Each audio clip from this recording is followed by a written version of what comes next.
Continuing tonight's Monarch Marching Band pregame show, the band will play Soul Fingers, Think, and I Can't Turn You Loose, as recorded by the Blues Brothers.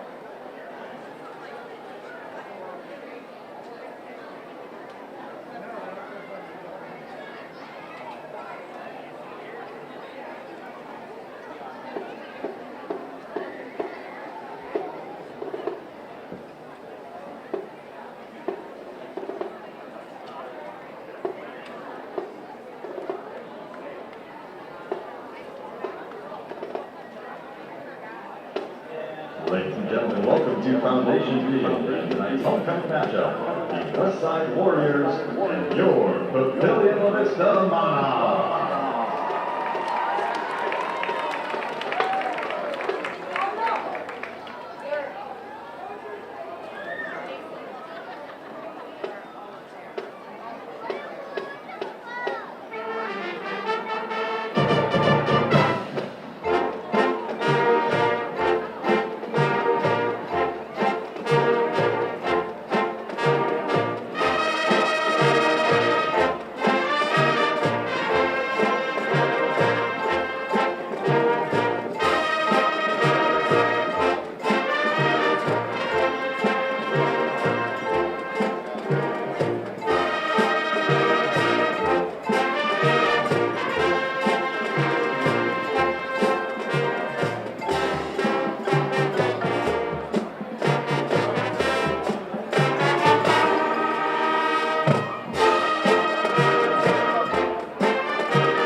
At this time, fans, we would ask that you please stand as we honor our country with the playing of our national anthem under the direction of senior drum major Kira Miller.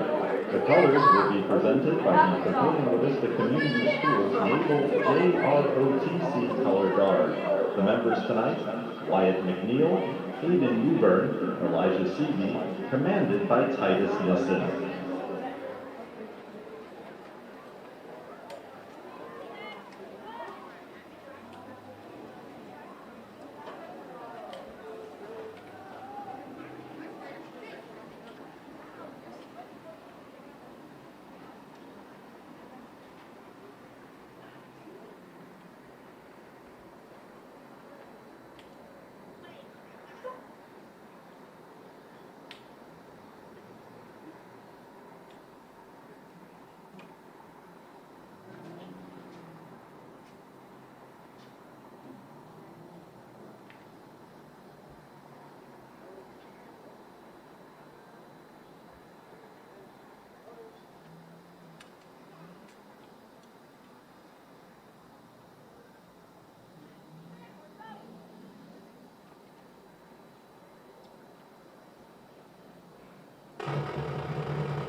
Sports medicine program at Nebraska Medicine is a proud partner in providing sports medicine services to the athletes of Papillion Vista High School.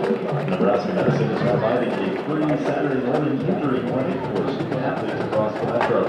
For more information, please contact Nebraska Medicine or the Monarch athletic training staff. Thank you.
and gentlemen, and welcome to Foundation Field, where tonight we're going to be watching the Papillion Vista Monarchs play off against Omaha Westside Warriors.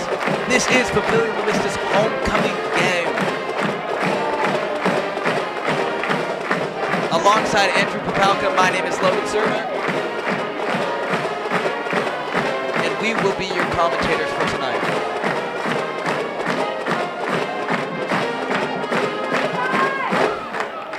Omaha Westside comes into this game ranked number 2 in Class A football. Going to be a tough matchup for the Monarchs on this their homecoming game.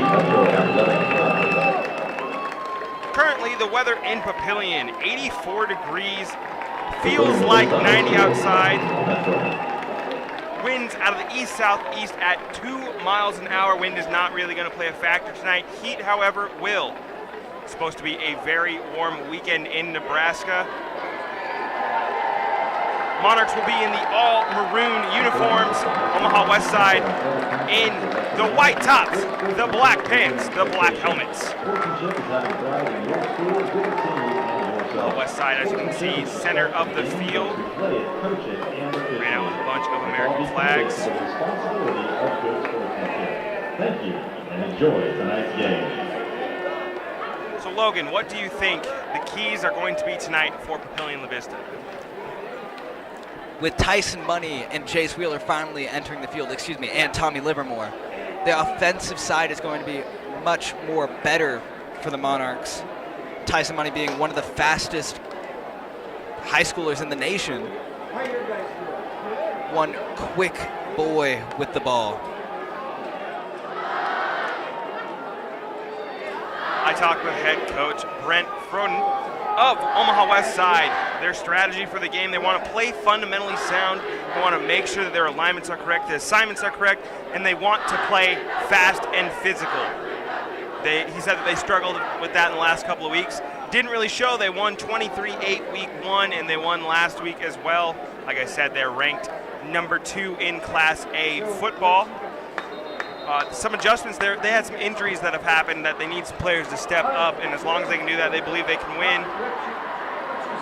They're going to be looking to run the ball a lot tonight.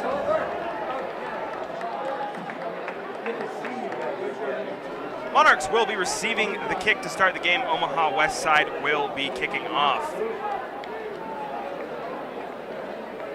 Again, we thank you guys for joining us tonight here at Foundation Field in Papillion, Nebraska.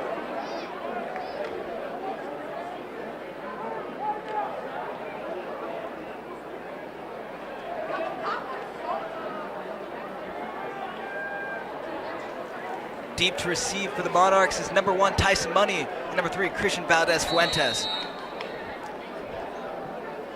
Super excited to see Tyson Money re-enter the field after his 2-game suspension.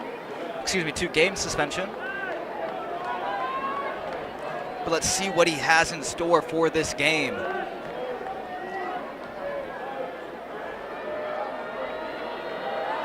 Kickoff is up and deep. It's going to fly into the end zone for a touchback, making a 1st and 10 on the 20-yard. Touchback, 1st and 10 for Papillion Vista on the 20-yard line.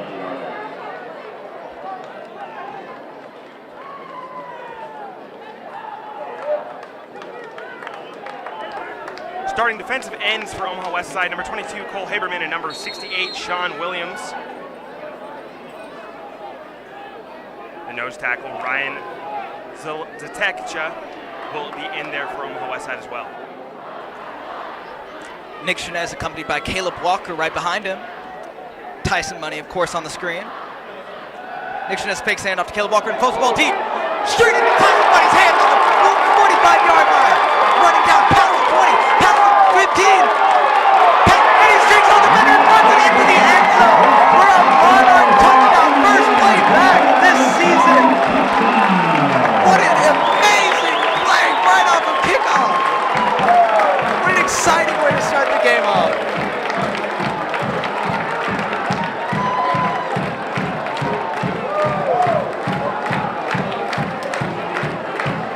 Once again, this is his first game back this season. First touchdown of the season. great to see some magic happen. That man has wheels on him. He must be the real deal.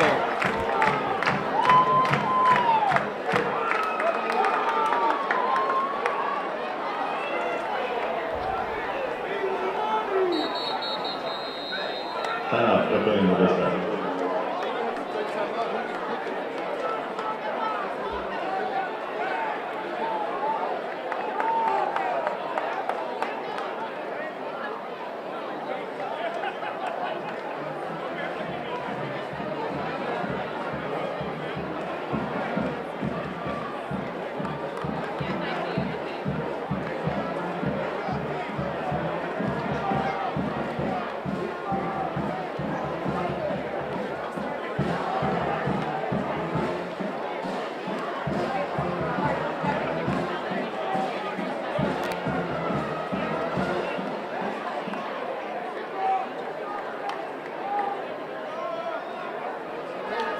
After that timeout, Monarchs re-entering the field.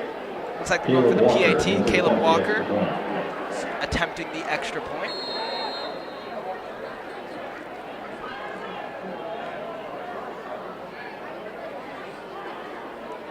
Quick formation change. Caleb Walker still attempting the extra point.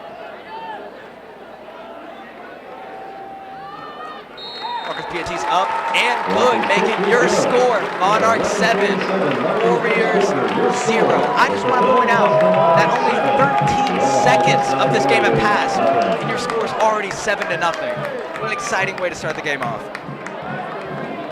That was a one-play 80-yard drive there. Fantastic job by the Monarch offense. Start fast. That's one thing that the head coach of Westside did not want. He really wanted them, like I said, to play fundamentally sound. That one, they let the receiver get open downfield, and then he just made the moves on the defender, throwing him down to the ground near the end zone.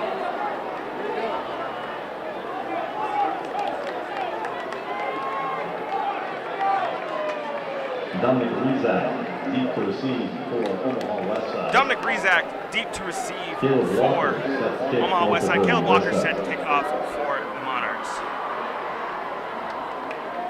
Caleb Benning also back to receive, as well as Kurt Kerbridge.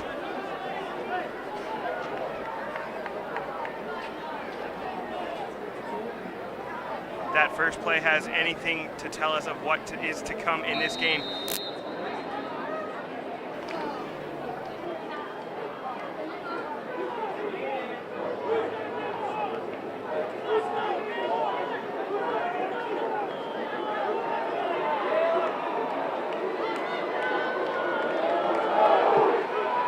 That kick is sailing into the air.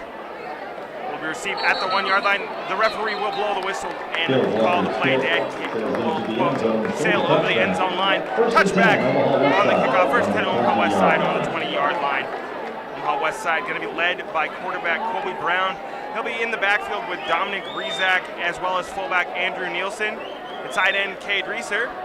Wide receivers Grant Guyette and Carter Hogan will also be players to watch out for.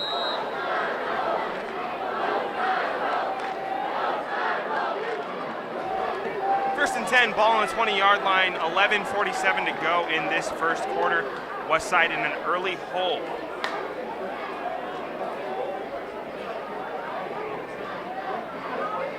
Takes snap, hands the ball off.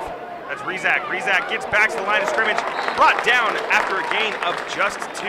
Dominic Rizak on the carry for Omaha Westside. Derek Buckle Jr. with the tackle. Tackle on the play by Derek Buckeye Jr. Gain of 2 on the play makes it 2nd and 8 from the 22-yard line. 2nd and 8, ball on the 22-yard line. This drive has already taken more time than the Monarchs did. Takes snap, hands, flips the Rizak to the 25, up to the 30 before he's brought down. That'll be good enough for a Warrior first down. Tackle on the play by number 53, Carson Vavida. Gain of 9 on the play makes it 1st and 10. Of the coaches there. The goal of the Westside coaches today was to run the ball a lot. They're going to look to play fast and aggressive. Watch for a lot of no huddle, as this is shotgun formation. 19 in motion. That's Carter Hogan. Takes snap. Brown looks over. Rizak with the reception. He's to the 20, 35, 40, Finally drug out of bounds at the 40. Kobe Brown's pass complete to At the 41-yard line, it looks like they're going to mark him just short of the line to gain. It'll be 2nd and inches. Ball on the 40-yard line.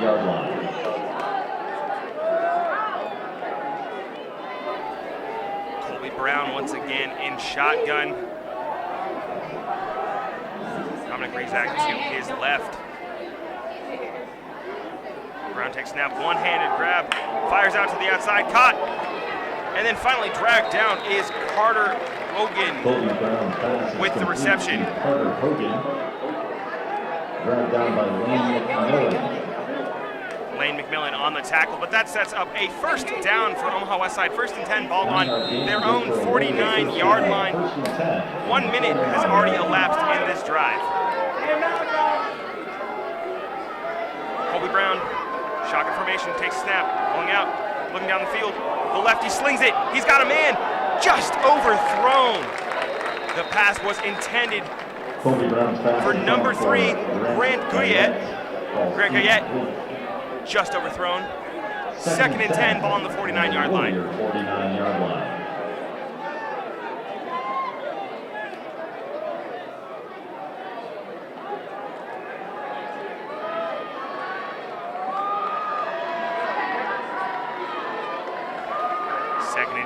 Ball on the 49-yard line. 10:32 to go in this first quarter. If you're joining us, you've already missed some explosive plays. Hands the ball off.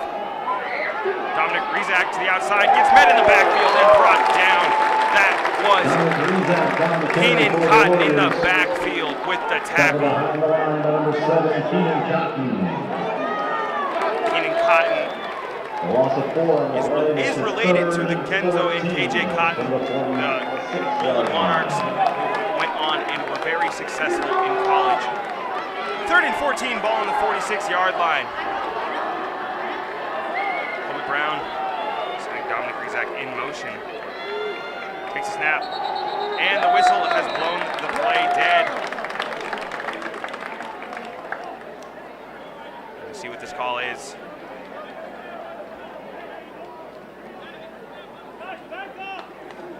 They're marching it backwards 5 yards. It looks like false start on the offense. It's a rare false start. That's on the left guard, R.J. Eckhart. That is their team's first foul of the game. 5 yards on the play. Now it sets up a long 3rd and 18. Ball on the 41-yard line. Colby Brown and the Westside Warrior offense going to have to look for an explosive play here to get a first down. They're going to send the blitz. Brown looking down the field, does not see anyone open, and is met by 3 Monarch defenders in the backfield. That is a loss of 9 yards on the play, setting up 4th and a mile. Will Hubert in on the sack there for the Monarchs. Great job by the Monarch defense to get in the backfield. Absolutely just obliterate. So watch, they just get here. Hubert sheds his blocker, and then just 3, number 71 as well. Spencer Smith also in there. They just got back and just dismantled that Warrior offensive line. 4th and 27, ball on the 32-yard line now. Warriors going to have to punt this ball away.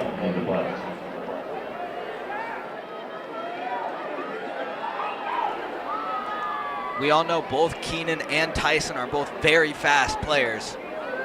Punt is up. Received on 32 by Tyson Money. He's going to shed a blocker. He's going to shed 2 blockers. However, unfortunately, he's going to be taken down on the 45-yard line. Setting the 1st and 10, this Monarch offense. Monarchs take over 1st and 10. I wouldn't be surprised if we see some more action with Tyson Money after that 80-yard drive.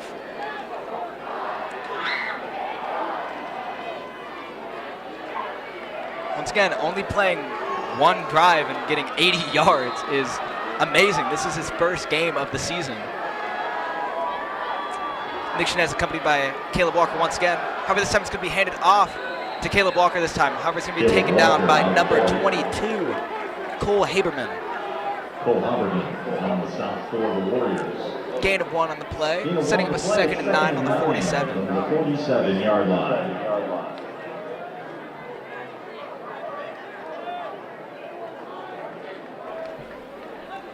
Monarchs playing a bit different than the Warriors, actually huddling up here, not being as explosive. However, they do have points on the board, unlike the Warriors. 3 receivers on top of your screen. Nick Shinez passing the ball off. Caught by Tyson Money on the 50-yard line. He's going to make it past the first down marker, but it's finally going to be taken down on what looks like the 40-yard line. Tyson Money.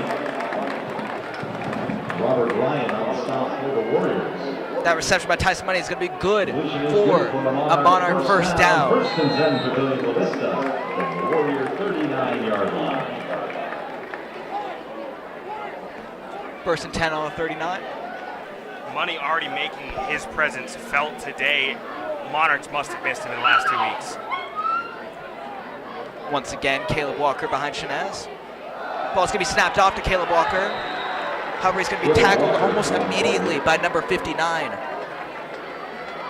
Jonquel Osler. Jonquel Osler on the tackle for Omaha Westside. Loss of 1 on the play. Loss of 1 on the play, setting up a 2nd and 11 on the 40-yard line.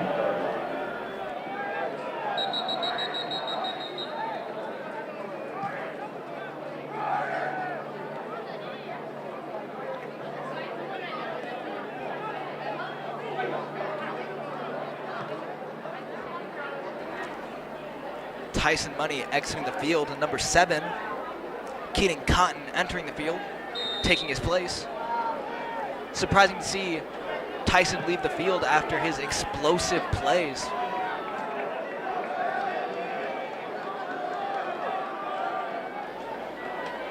Three receivers on the top of your screen. Whistles are going to be blown and the flag is thrown. The play is dead early. Looks like a dead ball, loss of 5 on the play.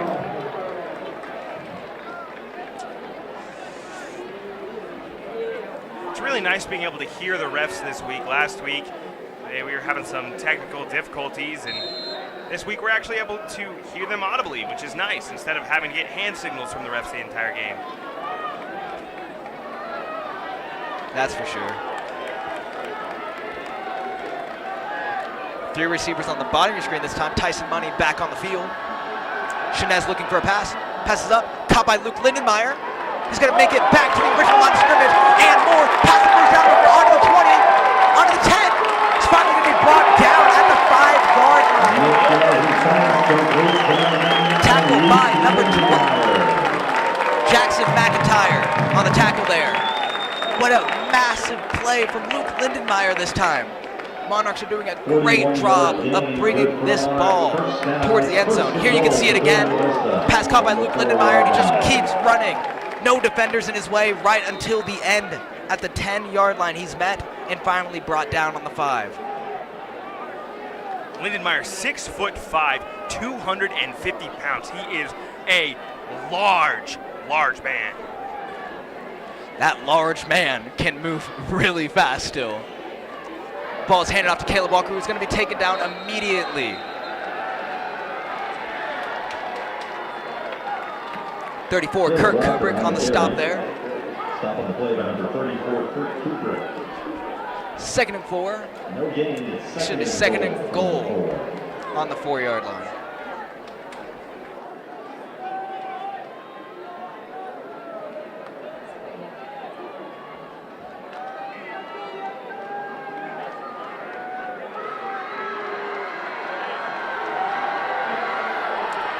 Receivers on the bottom of your screen, Tyson included.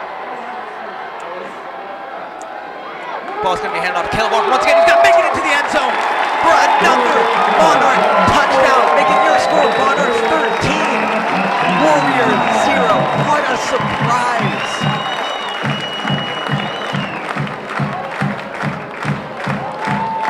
Caleb Walker. Here's another look at that play. Ball's faked off to Tyson Money and given to Caleb Walker, who just drives his way forward into the end zone. Now, Caleb Walker is going to be going for his own extra point, ready to kick the PAT. It's up and good, making your score Monarchs 14, Warriors 0. 5 minutes and 40 seconds remaining in the first half of the game. This is Omaha Westside's largest deficit of the season. They have not trailed since there was 6:17 to go last week in the game against Omaha North. Omaha North last week led 22-21, and then the ensuing kickoff after that score put Westside back on top. Westside ended up going ahead and winning that game 39-22. The number 2 team in the state right now in Class A football, looking a little surprised.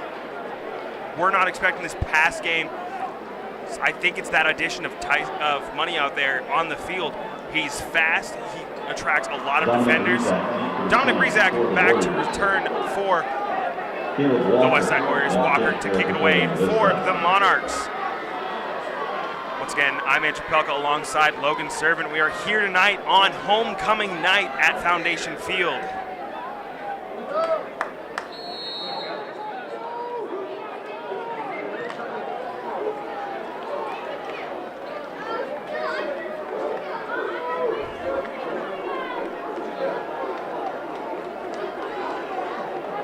It is neon night here for the stadium as the ball is sailing down to the 10-yard line and way back and gone. That ball's way out of bounds. It's going to be a penalty. Set up 1st and 10, ball at the 35-yard line for Omaha Westside.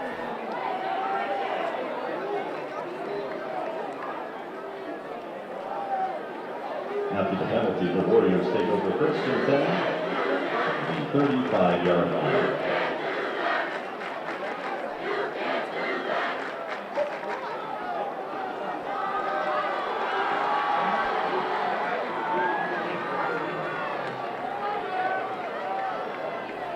First and 10, ball on the 35-yard line. Colby Brown back out to lead the offense. I formation. Brown rolling out, firing down the field. He's got his man, pulls in. That's number 1.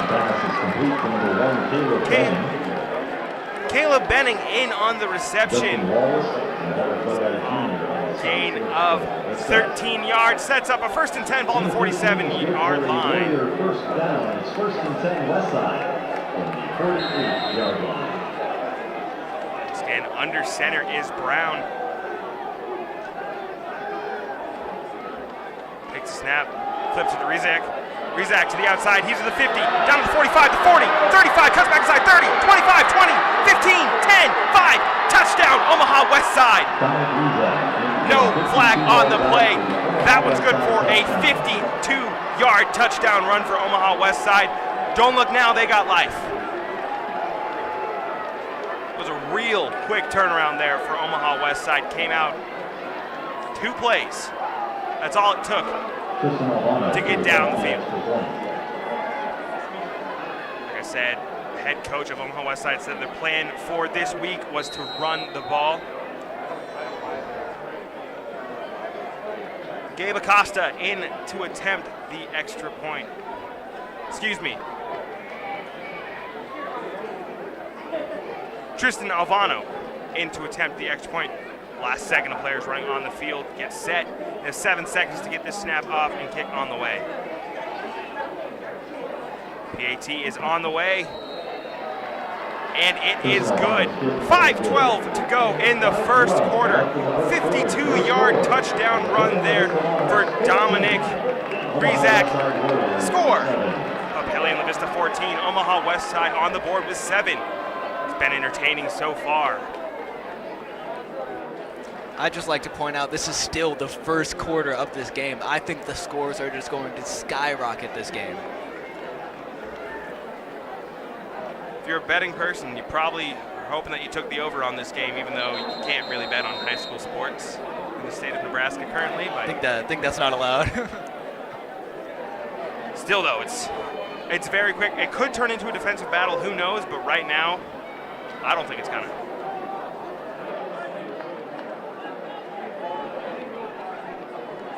Tristan Alvano set to kick for the Warriors. Tyson Money and Stephen Cotton. Once again, Keenan Kine and Tyson Money deep to receive. Excuse me, deep to return.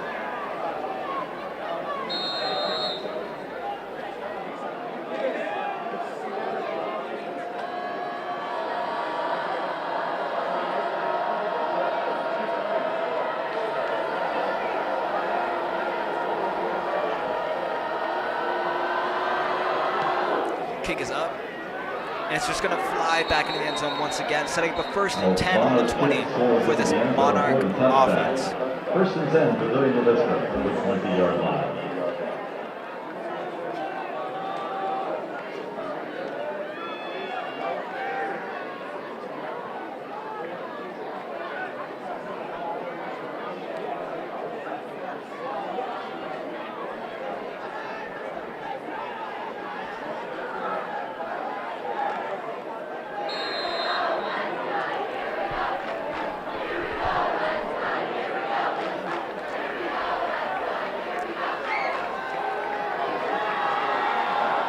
Shinez's ball hands off. Number 1, Tyson Money. However, he's going to be dragged back. Hit behind the line by number 81, Trevor Spady.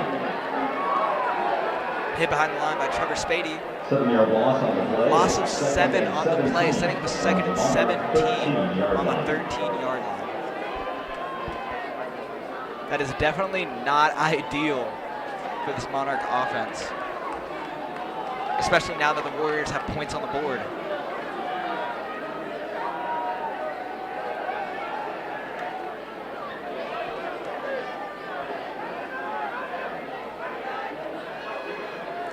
Shinez hands the ball off once again.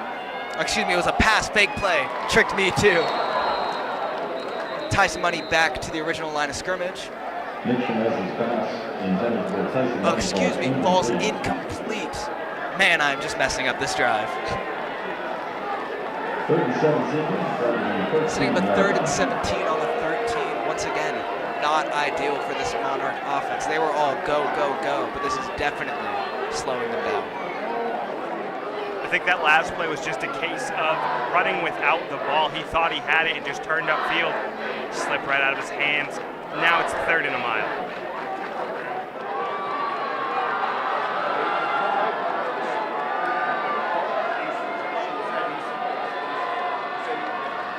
Shinez looks for a pass. Passes up. And it looks like it is caught by number 2, Lane McMillan. Just short of the 1st down. Excuse me, it is counted as a 1st down. Looks like there's some confusion on the field. Still 4th down. Even the scoreboard is saying 1st and 10. It looks like there's some big confusion on the field. Setting up 4th and 1. If you're the Monarchs here, are you going for it, or are you gonna put it away? In my opinion, you just have to go for it. It's so close, and turning over the ball right here would just be catastrophic. It's so close to the end zone, and we've seen what the Warrior offense can do. Yet they still have Caleb Walker in the punt. However, back at the Monarch versus Titan game, Caleb Walker did a fake. He did make it, however, there was a flag on the play putting him back. However, he's punting the ball away, and it's going to be blocked by number 34. It's going to be returned by the Warriors. Number 34, Kurt Kubrick. What a touchdown. What a surprising touchdown. You don't see that often in high school football. That's the risky part about rolling out when you're kicking the ball. You give that defender a lot more time to rush straight back there and get there. As you see, he just jumps, takes it straight off the chest. Great job of sliding on the ball was Kurt Kubrick to get that for the touchdown. Had it gone through the back of the end zone, it just would have been a safety. We're 1 point away from being tied here. And the PAT on the way from Albano. Snap, the hold is good, the kick is up. The kick sails through the uprights. 3:42 to go. We've had 4 touchdowns here already. 1 special team, 3 offensive. Monarchs going to be coming right back out on offense after that blocked kick.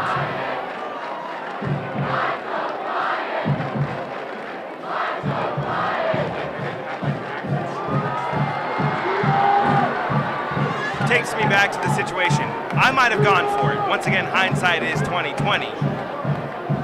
But I think that you have, with how you've been passing the ball so far, 1 yard wouldn't have been too hard to gain. I might have gone for it in that situation.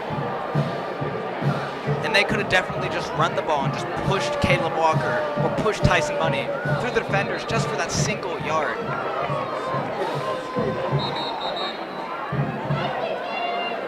Tyson Money and Keaton Cotton. No surprise seeing Tyson Money and Keaton Cotton deep to receive once again. Still 3 minutes and 42 remaining in the first quarter with 4 touchdowns scored. Amazing start to this game. Excuse me, this homecoming game.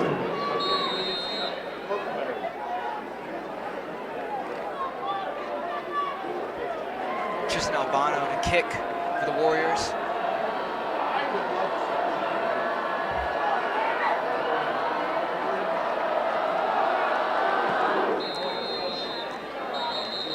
Kick's just going to fly into the end zone once again for a touchback, setting up a 1st and 10 on the 20 for this Monarch offense.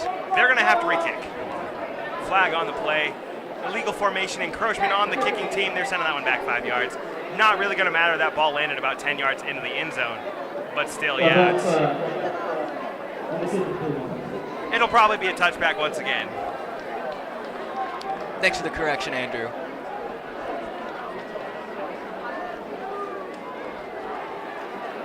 Really hate seeing the dirty laundry of the referees out on the field, especially when the kick sails into the end zone. It's not like they're going to return it, just let it go. Once again, all of his kicks have been touchbacks this game. It could be like last night's refs in that NFL game where they just, live mic moment was caught saying, let's just say he's in bounds. Could just been one of those. Let's just say that they weren't offsides and just let him have a touchback.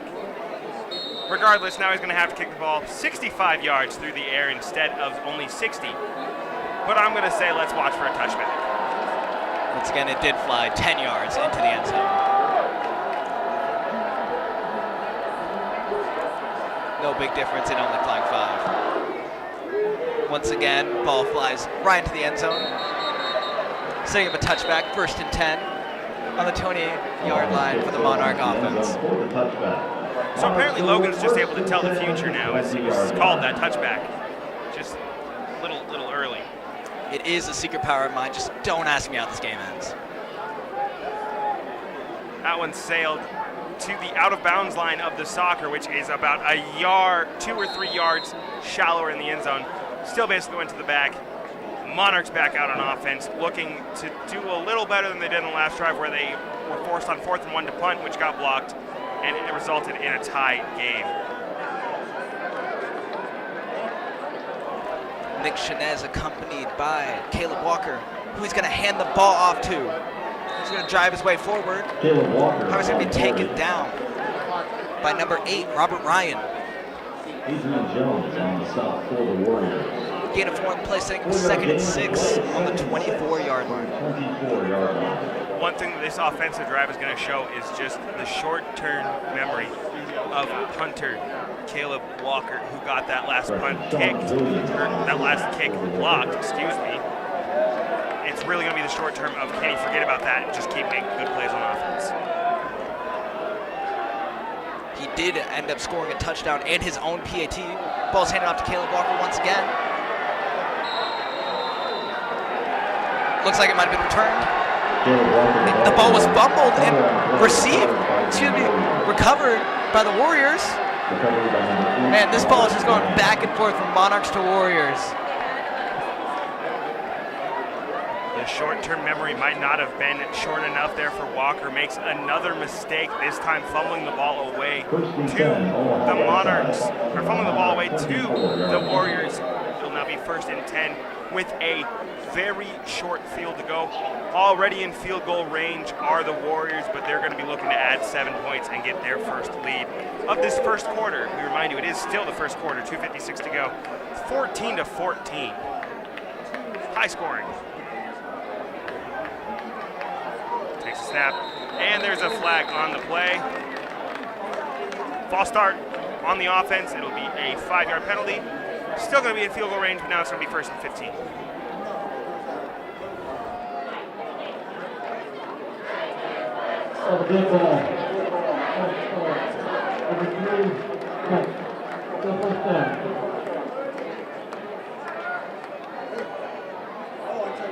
After the penalty, is first and 15 from the Monarch 28-yard line.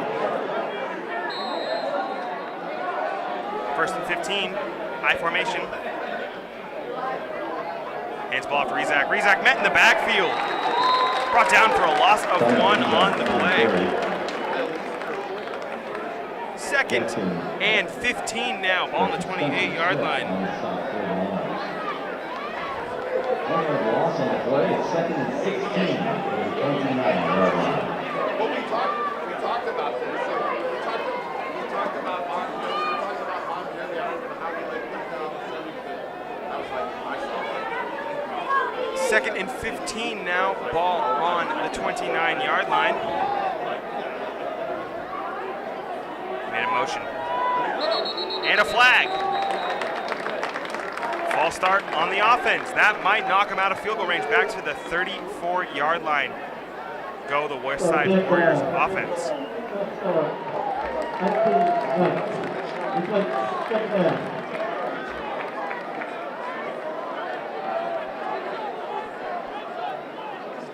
After the penalty, it's second and 21. Ball on the 34-yard line now.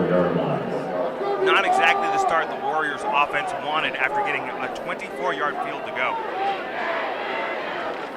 Takes a snap. Brown rolling back, looking down the field. He's rolling to his left. Still looking down the field, fires. Ball is tipped. Dove. Ball pass falls incomplete. Great effort there by Carter Hogan to try and make that reception. Was not able to. Third and a mile, third and 21. Ball on the 34-yard line. $1:56 to go in this first quarter. It is homecoming night here. It's neon night at Foundation Field. They're calling it Glow Coming.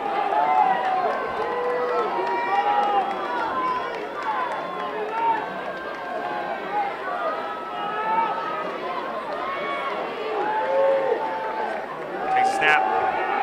Brown rolling off to his right, looking down the field, fires. Back to the original line of scrimmage. And he's not going to get much farther. That was number 29 on the reception. Avery Dottinger with the reception. 4th and 12. And here comes the kicking team.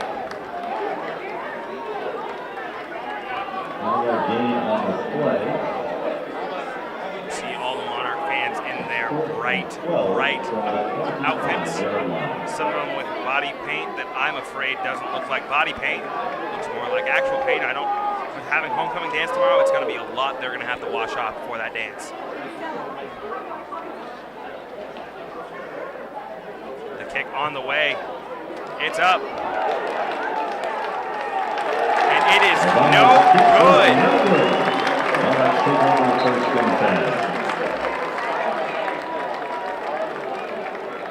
The 42-yard field goal attempt sails wide left. Monarchs defense comes through in the clutch after the Monarch offense gave them a very short field. So far right now, if you just are taking defensive points for the Monarchs, they're up 14-7. That one special teams blunder, what's really hurting the Monarchs right now.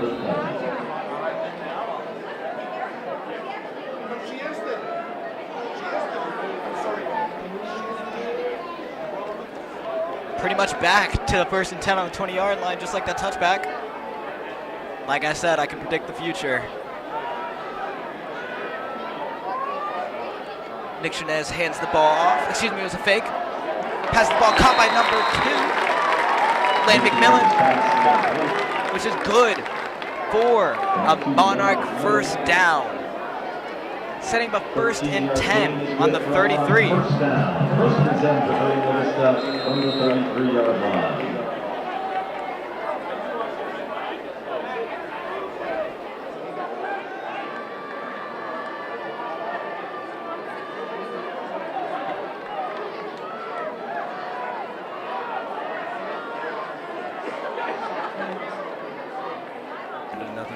Ball is handed off to number 21.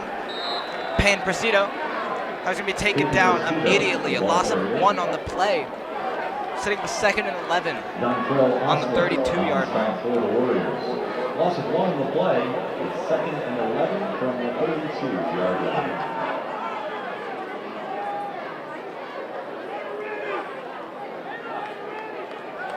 That will most likely be the final play of the first quarter.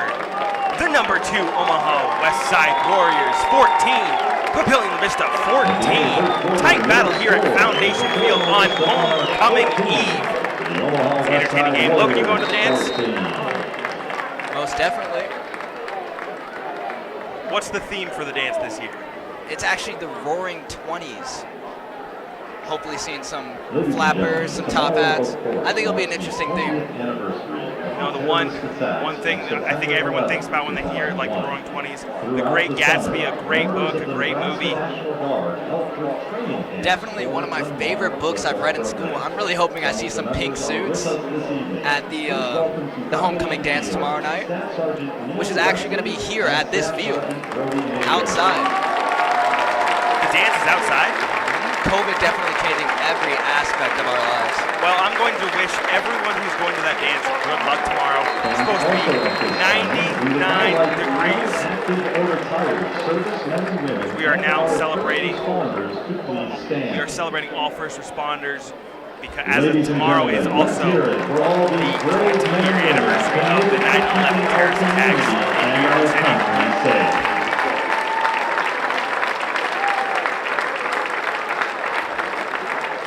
Second and 11 ball on the 32-yard line for the Monarchs when we come back from that break. Monarchs now running to the left side of the screen, while Warriors now running to the right. Shinez looks for a pass. However, it looks like he's finding a second ball. There's a flag down on the play. Looks like a face mask. Shinez sacked in the backfield by number 81, Trevor Spady. Trevor Spady bringing him down. However, I do think it was a face mask. There is a flag down on the play. It looks like there's an injury on the field.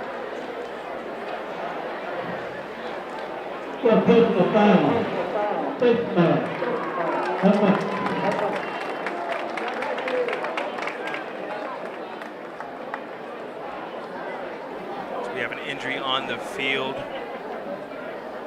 Monarchs are 1-1 on the season. They opened the year with that exciting game against the Titans. They were down 20-0 at halftime, came back and won 28-26. Last week, different story. Lost 30-3 against Creighton Prep. It was not a great showing for the Monarch offense last week. Creighton Prep was just able to constantly get the sacks on Shinez, but this game, it looks like the line is doing much better protecting their quarterback.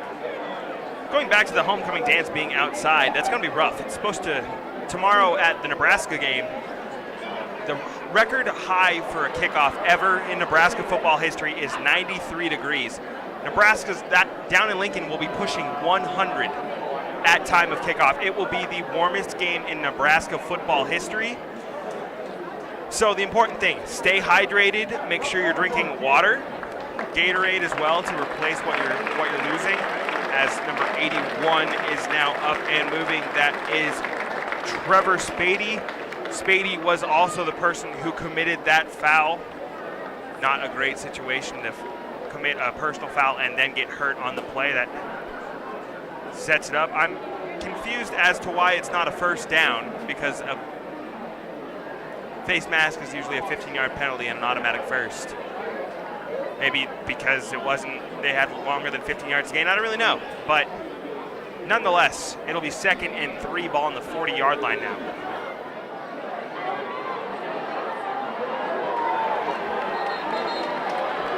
Crowd is starting to cheer while the Monarch offense gets lined up. With only 3 yards to go, this shouldn't be hard for the Monarch offense, especially because it's only 2nd down. And just with Tyson Money waving, the crowd is going loud. Ball's handed off to Peyton Prestito, who's going to drive his way forward. However, he's going to be met almost immediately. Still a gain of 1 on the play, setting up a 3rd and 2 on the 41-yard line.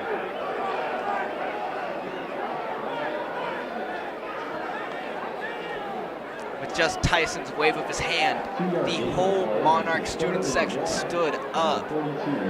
They were all so excited and happy to have him back on the field. especially with his amazing plays this game.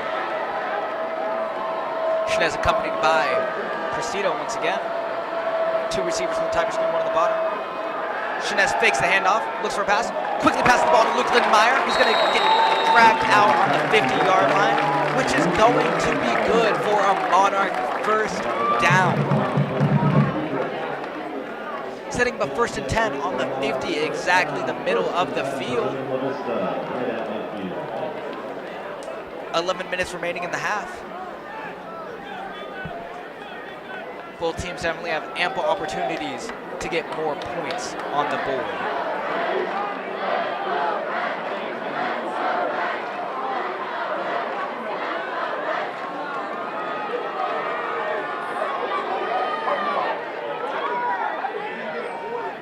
Two receivers on the bottom of your screen, 1 on top. Shinez looks for a pass, rolls out to his left, passes, falls incomplete. Ball looks like it was smacked down. Pass was intended for number 99, Luke Lindenmeyer. Stopped by number 11, Jackson McIntyre. Setting up a 2nd and 10 on the 50-yard line.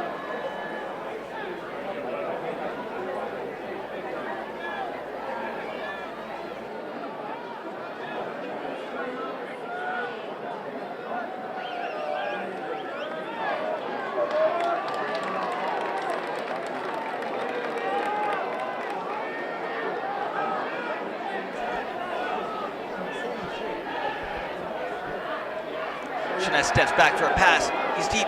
Passes the ball quickly off to Peyton Prestido, who is luckily going to grab the ball before Shinez is sacked. Loss of 3 on the play. Excuse me, loss of 2 on the play. Setting up 3rd and 12 on the 48-yard line.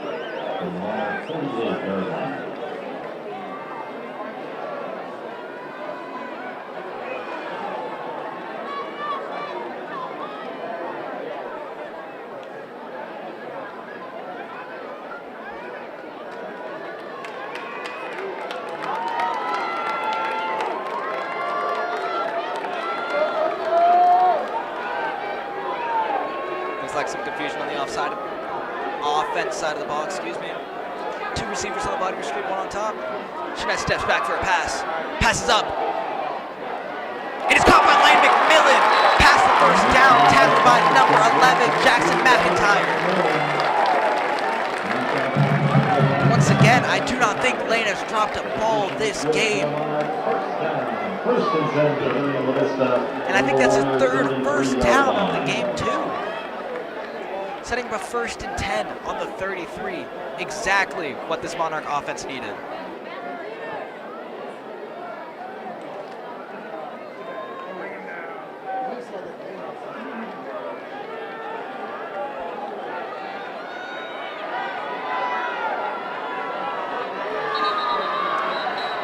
Flags are going to be thrown while the whistles are blown.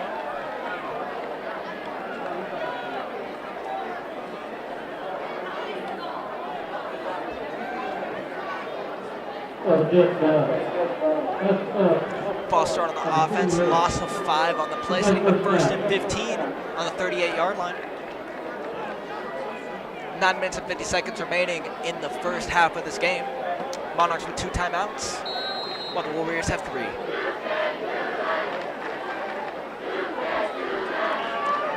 Number 11, Braylon Morton entering the field for this Monarch offense. And he's going to be lining up as a wide receiver at the bottom of your screen, alongside number 7, Keenan Cotton. Can't ignore Lane McMillan on top of your screen. However, the ball's, Nick Shinez rolls out to his left, passes up, and caught by Keenan Cotton. He's going to be run out of bounds by number 24, Jack Wimmer. However, that's going to obviously be good. It's not going to be good. It's about 3 yards short. Excuse my poor eyesight there. 2nd and 3 on the 38-yard line. Excuse me, on the 26-yard line.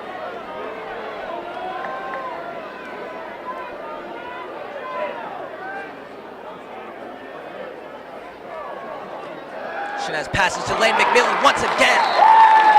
completed pass to Lane McMillan, which is going to be his 4th reception and 4th first down of the game. Lane McMillan doing a great job of just securing these first downs for the Monarch offense. Obviously, a 1st and 10, 18-yard line. Clock is running, 9:25 remaining in the first half. Shinez accompanied by Caleb Walker once again. Shinez hands the ball up to Caleb Walker, driving his way forward. However, he's going to be tackled right away by number 8, Robert Ryan. Still about a gain of 3 on the play. Stop for Omaha Westside. Setting up a 2nd and 7. Going back to that face mask penalty, the reason that it was not a first down is in high school football, if your yard to gain is longer than the foul is, since it was on that where the face mask happened, the 15 yards is walked from the spot of the foul. If it is not a first down, it's a replay of down, but you do not get the first down automatically. Thanks for enlightening us on that, Andrew. Definitely helpful to know the rules and differences. Shinez rolls off to his right, passes the ball up. However, it's going to fall incomplete.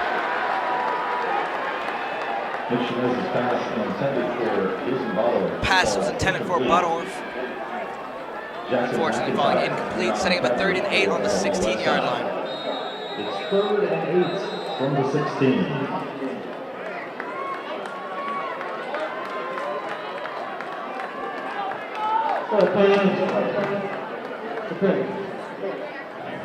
Timeout taken on the field by the Monarchs. That is another timeout of the half.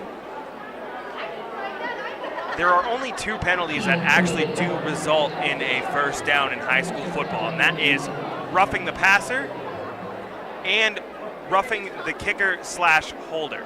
So as long as you're, like, if it's a pass interference call, most likely you're going to get the first down, because usually a pass is not going to happen 15 yards behind the line of scrimmage. However, if it is a roughing the pass call, automatic first down. But if it is like a defensive face mask 20 yards behind the line, or behind the line to gain, you'll get like a 2nd and 5 or a 1st and 5, but it will not be an automatic first down. 3rd and 8, ball on the 16-yard line for the Monarchs coming out of that timeout. Monarch offense re-entering the field.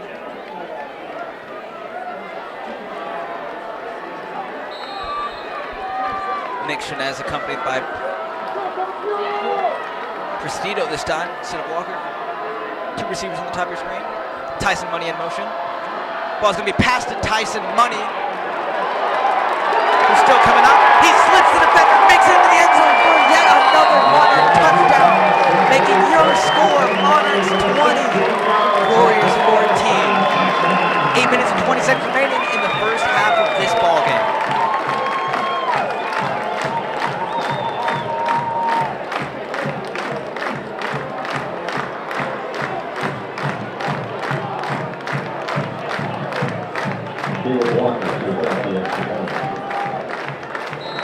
Here's another look at that play by Tyson Money.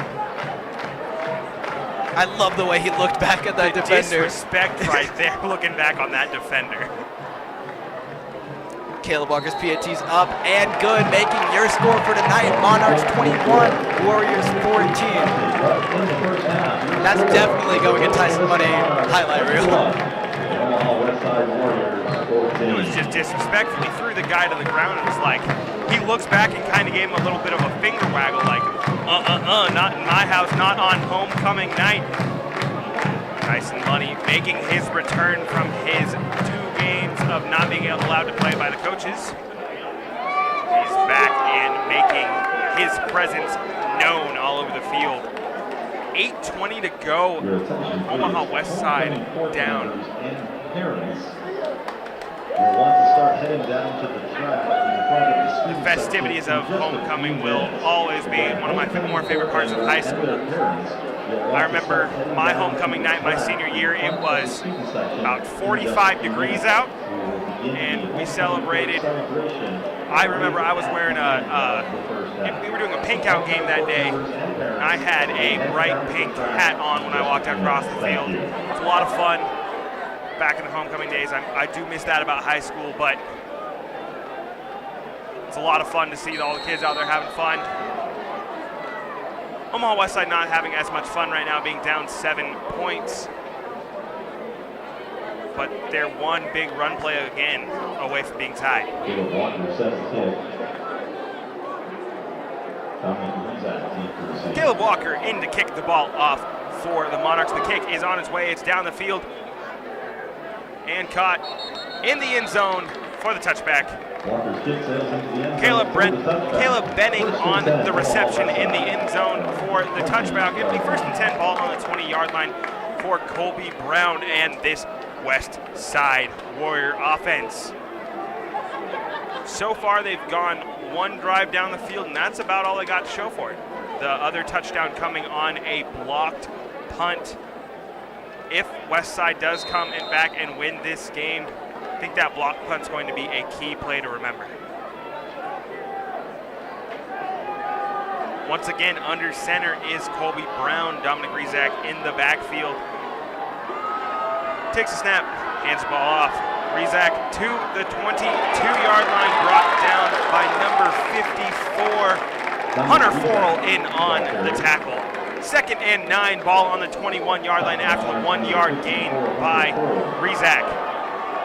Westside getting the play from the sideline. Running out to the top of your screen is number 19, Carter Hogan. I'm going to say watch for a pass to Hogan on this play. They're going to try and match him up with the speedster Cotton out there. Hey, look, they're looking out. It's not Hogan, but it is a reception. Number 3 with the reception, Grant Guyette. 3rd down, 3 yards to go. Ball on the 27-yard line. 7:32 to go in this first half. At halftime, make sure you stick around for the dance team and the marching band, as well as the homecoming court presentations. 3rd and 3, ball on the 27-yard line. Brown takes a snap, fakes the handoff, looking down the field. Has his man, it's caught. Once again, Grant Guyette with the reception. Out of bounds at the 42-yard line. Payne Presido on the tackle, bringing him out of bounds. It'll be 1st and 10, ball on the 42. 15-yard gain is good for a Westside first down. 1st and 10, Warriors from the Monarch 42-yard line. Pistol formation. Dominic Rizak in the backfield. Now they're under center. Takes snap, hands the ball off to Rizak. Rizak up the middle. Gain of 3 before he's brought down. It looks like they're going to give him a gain of 4. 2nd and 6. Ball on that 46-yard line. It's a gang tackle there. Everyone brought him down. 2nd and 6, once again under center I formation are the Warriors. Brown takes the snap, pitches it to Rizak. Rizak out to the outside. Another wall of defenders met at the 45-yard line. That'll be a gain of literally nothing. 3rd and 6 now. No gain on the play. It's 3rd and 6. Will Hebert on the tackle. 3rd and 6. Ball on the 46. This is a key play for Omaha Westside. You really don't want to give that ball back to Papillion Vista.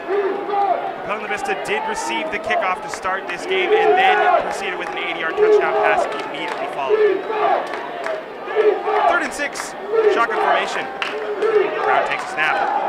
Going out, looking upfield. Fires. Pass falls incomplete, was almost intercepted. That was number 25, Cal Price, in almost with the interception, but an almost interception is also known as incomplete. Broken up by number 53, Carson Vega.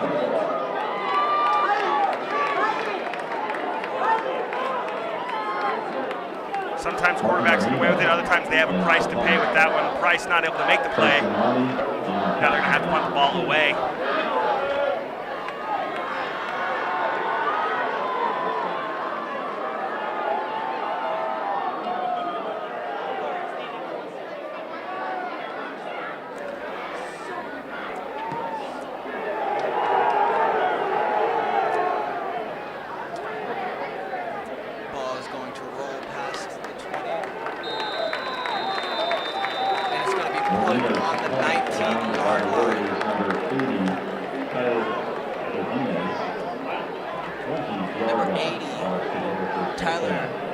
This Got time, it as we need all 34-yard homecoming kick. members and their parents to head down to the track. Again, all homecoming court members and parents, please head down to the track at this time and move towards the Monarch student section. All homecoming court members and their parents head down to the track at this time. Thank you.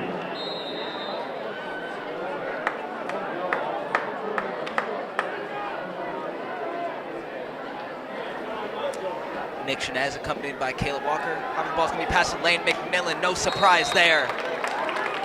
He's going to be pushed out of bounds by number 1, Caleb Benning. Caleb Benning on the stop for the Warriors. Still, massive gain of 8 on the play. Setting up a second and 8 on the 28-yard line.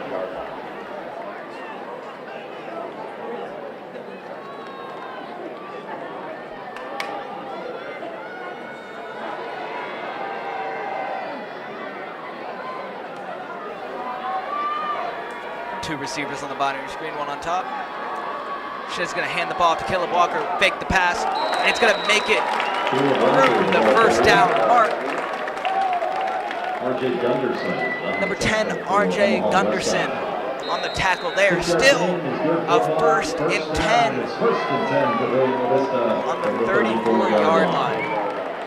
Once again, Monarchs doing a great job of bringing this ball forward slowly and steady towards the end zone.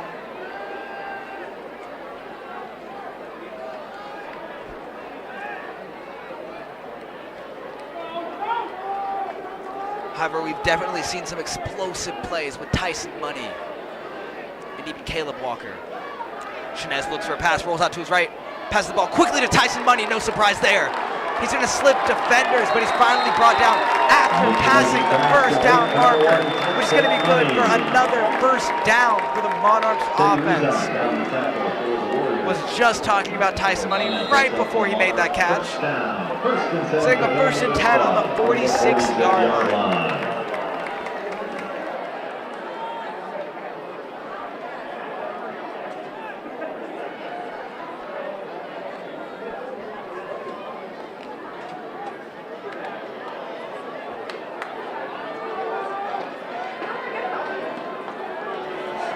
Shinez accompanied by Caleb Walker in the backfield. Two receivers on the bottom of your screen, one on top. Shinez's keeper throws the ball to number 7. He's going to run up the left side of the field. However, he's going to slip on the 45-yard line. Number 7, Keenan Cotton on the reception there.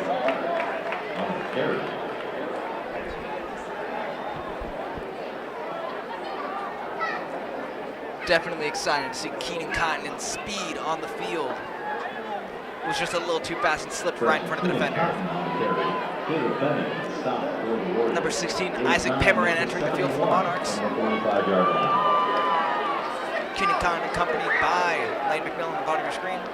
Nick Shinez accompanied by Caleb Walker. Ball's going to be dropped and recovered by the Warriors. That is not what you want to see. Warriors will be taking over the offense side of the ball. Setting up first and 10 on the Monarch 47-yard line. Only 3 minutes and 37 seconds remaining in the first half of this game. Here's another look at him dropping the ball, unfortunately, slipping right out of his hands. That is definitely not ideal for the Monarchs.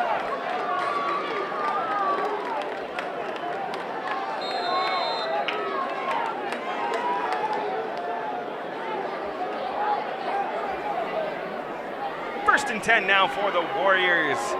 Once again, Andrew Pelka alongside Logan Servant bringing you this game at Foundation Field. It's number 2 versus unranked. Westside versus Monarchs. Colby Brown takes snap, looking down the field, firing. He's got his man. His man's wide open. 20, 15, 10, 5. Touchdown, Omaha Westside. That's Grant Guyette with the 47-yard touchdown reception. And just like that, the points off turnover is now 14. After 13 with the point after kick coming up. Oh boy, that was just a huge play by Grant Guyette. You see, he bobbled it a little bit, pulled in the reception.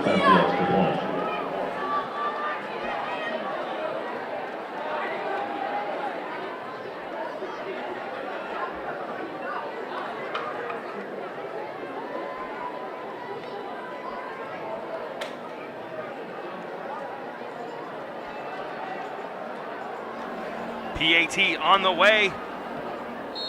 It's up. Surprise, surprise, it's good. Albano's kick is good. He is, and I'd be willing to place not real money because he can't bet on high school football, but I'd be willing to say I bet that he's going to get a touchback on this next kickoff. How much imaginary Monopoly money are you betting on this one, Andrew? I would put it 5-1 odds with Monopoly money. 5-1 odds, and I'd put 500 down. So if I win, I get 2,500. But honestly, I can't lie. I'd be going all in right here. I would absolutely go all in. I think it's. We watched him kick. He kicked from the 35-yard line and still sailed 8 yards deep. Is he 5 for 5 now, or is it 4 for 4? He's 4 for 4. This will be his 5th kickoff. Hopefully going 5 for 5 because I just went all in with my imaginary Monopoly money. Definitely don't want to lose that right now. You really don't want to be imaginarily broke after this kickoff. Keenan Cotton and Tyson Money deep to receive. Tristan Albano set to kick.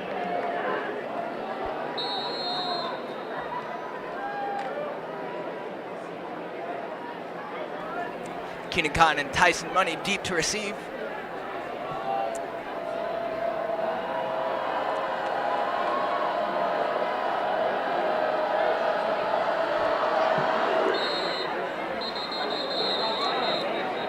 Looks like they're gonna have to re-kick once again, but no surprise, it was a touchback.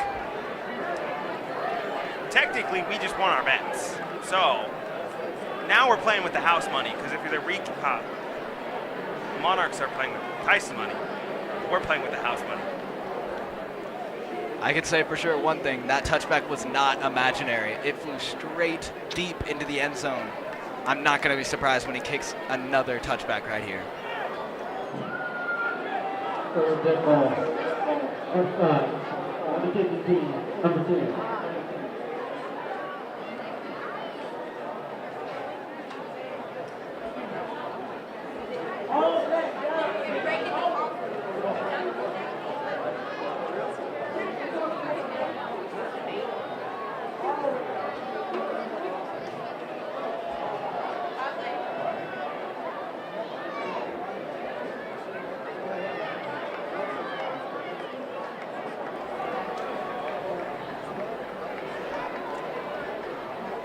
Only 3 minutes and 28 seconds remaining in the half. It's pretty much 0-0 right now. Maybe the Monarchs can put some more points on the board before going into the locker room for that halftime speech.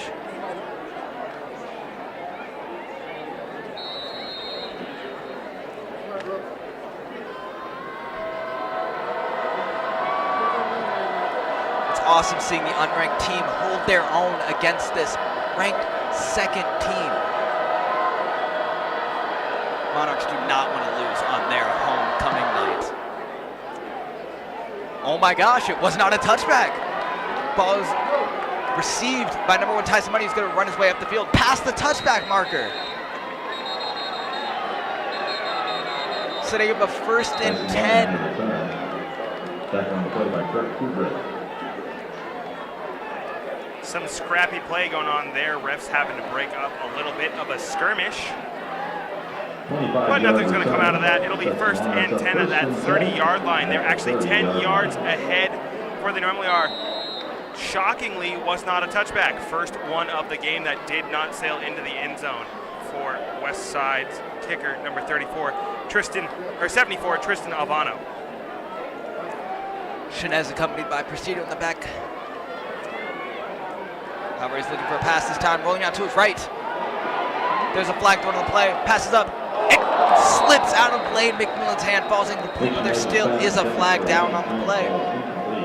Flag down on the play.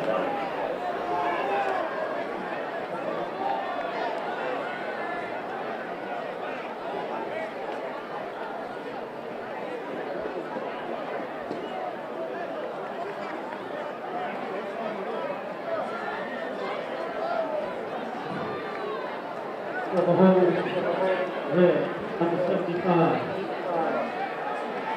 For the foul, replay down. Once again, hearing some gibberish on the field. However, that penalty was for the Monarchs, bringing the ball back. After the penalty, it's first and Looks like Charlie 23 Brown's from the parents are back 17-yard out line. reffing this game. We also have 13 on the play there.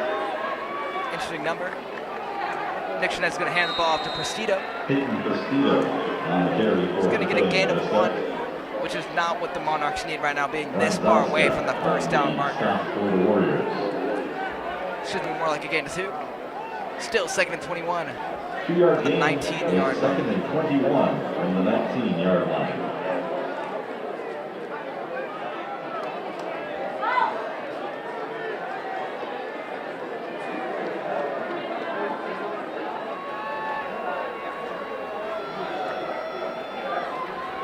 Chanez steps back for a pass. Passes up.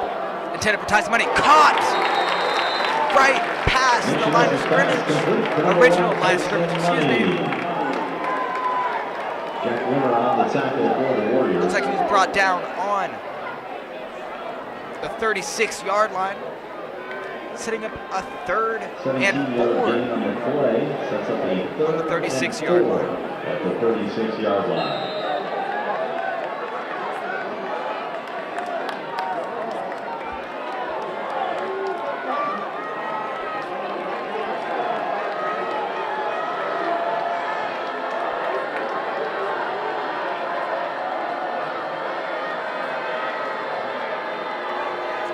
Chanez hands the ball to Prestido, who rolls out to his left. However, he's going to be met immediately. Loss of 1 on the play, setting up a 4th and 5 on the 35-yard line. Only 2 minutes remaining in this half. There's going to be no loss on the play there. Still 4th and 4 on the 36-yard line. After the timeout, 4th and 4 from the 36. Papillion and Vista Monarchs will be calling a timeout here.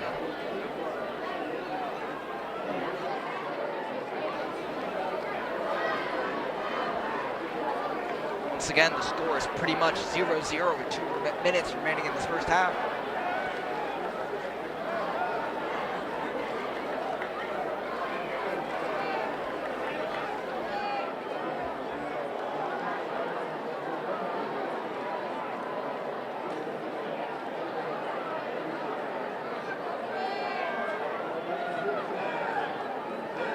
Last time Walker was in to punt the ball away, he rolled out to his right and then kicked the ball straight into the chest of the defender. Ended up getting a block. That was number 34, Kubrick. He's not gonna, oh, he drops it. Almost blocked again. Special teams woes continue for the Monarchs. That is a punt. That punt would not have even gotten the first down. That's a punt of 2 yards. Good thing Tyson Money was on the sideline to receive that punt, make sure it didn't touch the ground. Super excited to see him always on his game, even on the sideline. 38-yard line of Papillion Vista. That's where Walker's the Warriors having a take rough over night first and right 10. now. It's been just tough going on special teams, and he has a fumble as well. That fumble did not result in any points. First and 10, ball on the 38-yard line for the Westside Warriors. They have a $1:56 to go in this first half. They will get the ball to start second. That is a lateral, so it's a run. Rizak with the gain of 6 yards on the play. Tackle made by both Carson Vebeda and Will Hubert. On stop for the Monarchs. Second and 4 at the 32.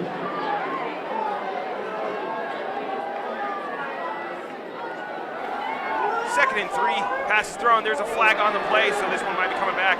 But he gets down to the 15-yard line. Number 29, Avery Donblinger. But looks like this one's coming back with a penalty. Dodlinger has made a couple big plays so far in this game. Ref's talking it over. Kind of talking with the quarterback as well. Excuse me, they're talking with Dominic Rizak. They're signaling that it's against the defense.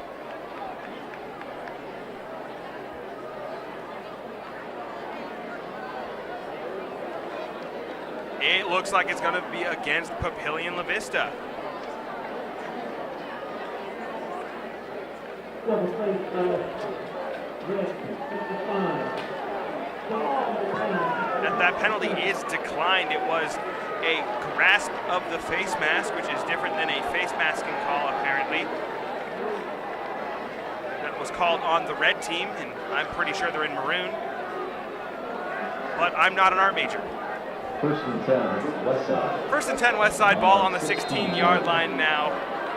$1:24 to go, 84 ticks until halftime. Monarchs might be looking at a 7-point deficit going into the break. Kobe Brown looking to the end zone, firing just over the hands of his receiver. That was number 19, Carter Hogan, the intended receiver for the play. Second and 10 from the 16.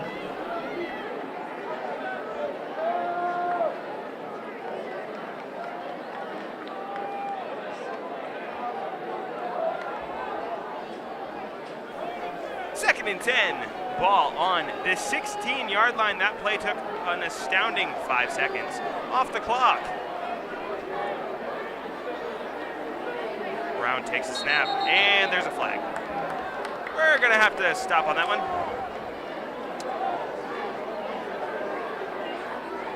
Most likely it's gonna be a false start, and it is. 5-yard penalty, it'll set up the 2nd and 15, ball outside of the red zone. Ball on the 21-yard line.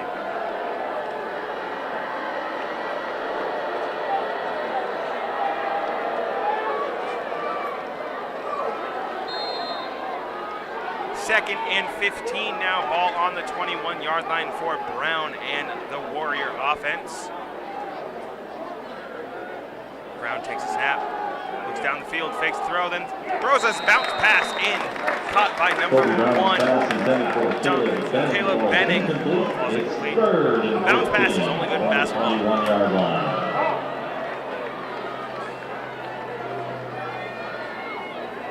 Maybe handball too? Not football.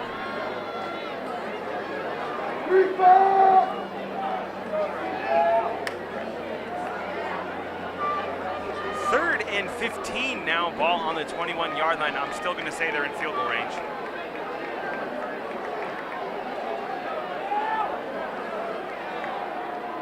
Brown takes snap, look down the field, fires to the end zone.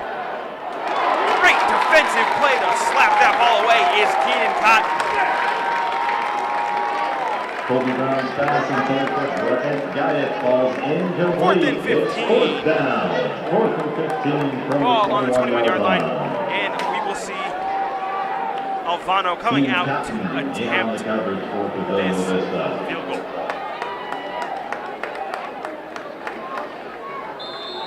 Christian Alvano going to attempt the field goal.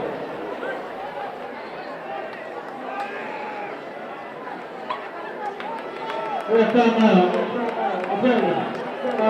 Time.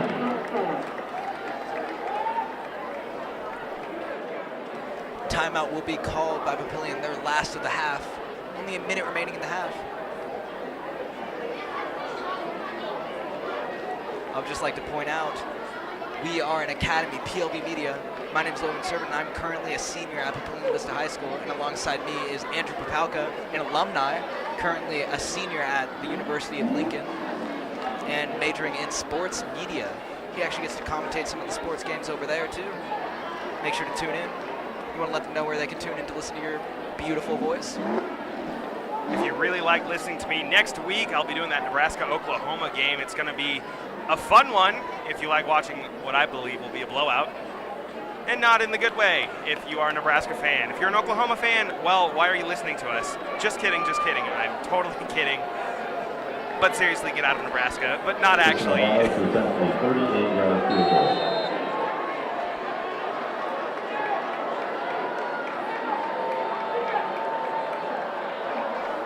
Field goal attempt on the way. Kick is up. It's a line drive. It's off the upright. And good. Off the left upright and through. With 1:04 left to go in the first half, your score, 38-yard field goal is through the uprights. 64 seconds left on the clock. Papillion with no timeouts remaining. What do you expect to see on this quick drive? Honestly, I wouldn't be surprised if they don't get points on the board. However, we saw what Tyson Money did his first play of the game, an 80-yard touchdown just after the kickoff. Maybe the Monarchs have an opportunity to bring that ball close to the end zone and get this touchdown in a minute. That 80-yard play was only 13 seconds. They have a whole minute. They can definitely make some magic happen on the field.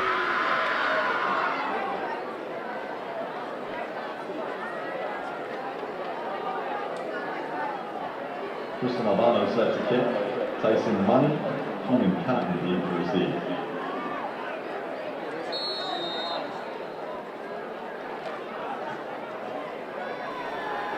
Keenan Cotton and Tyson Money once again deep to receive.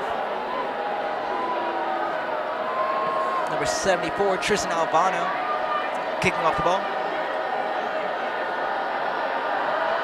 Albano's kick is up, and finally going back to the phase of touchbacks. Setting up a 1st and 10 on the 20-yard line. No flag on this play, meaning it will definitely be a 1st and 10 on the 20-yard line. I'm honestly kind of shocked he did not kick that one low. Line drive kick there. Make him run a little bit of time off the clock.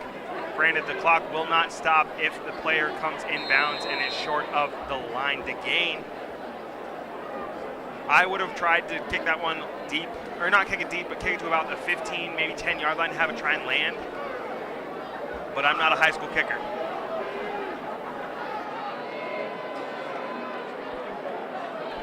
Shanez accompanied by Caleb Walker in the backfield. 2 receivers on the top of your screen, 1 on the bottom. Shanez hands the ball to Caleb Walker, who runs up the right side of the field. He slips off many defenders, getting a gain of 6 on the play before getting taken down.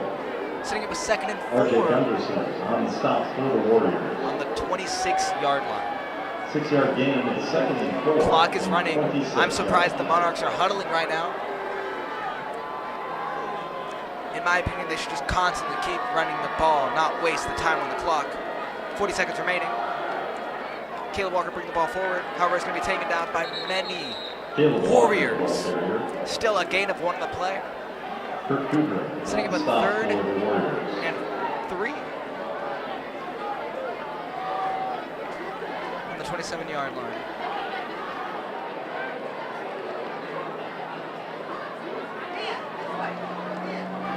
Clock is still running, and I think the Monarchs are just going to give it up here, meaning your score for the first half of this game is Monarchs 21, Warriors 24.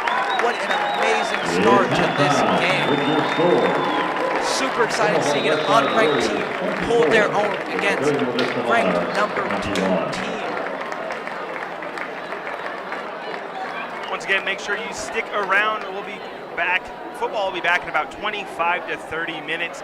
However, stick around, watch the marching band, watch the dance team, and watch the homecoming court processional. It's going to be a lot of fun. Once again, I'm Andrew Papelka alongside Logan Servant. We're glad to be here at Foundation Field tonight for this matchup.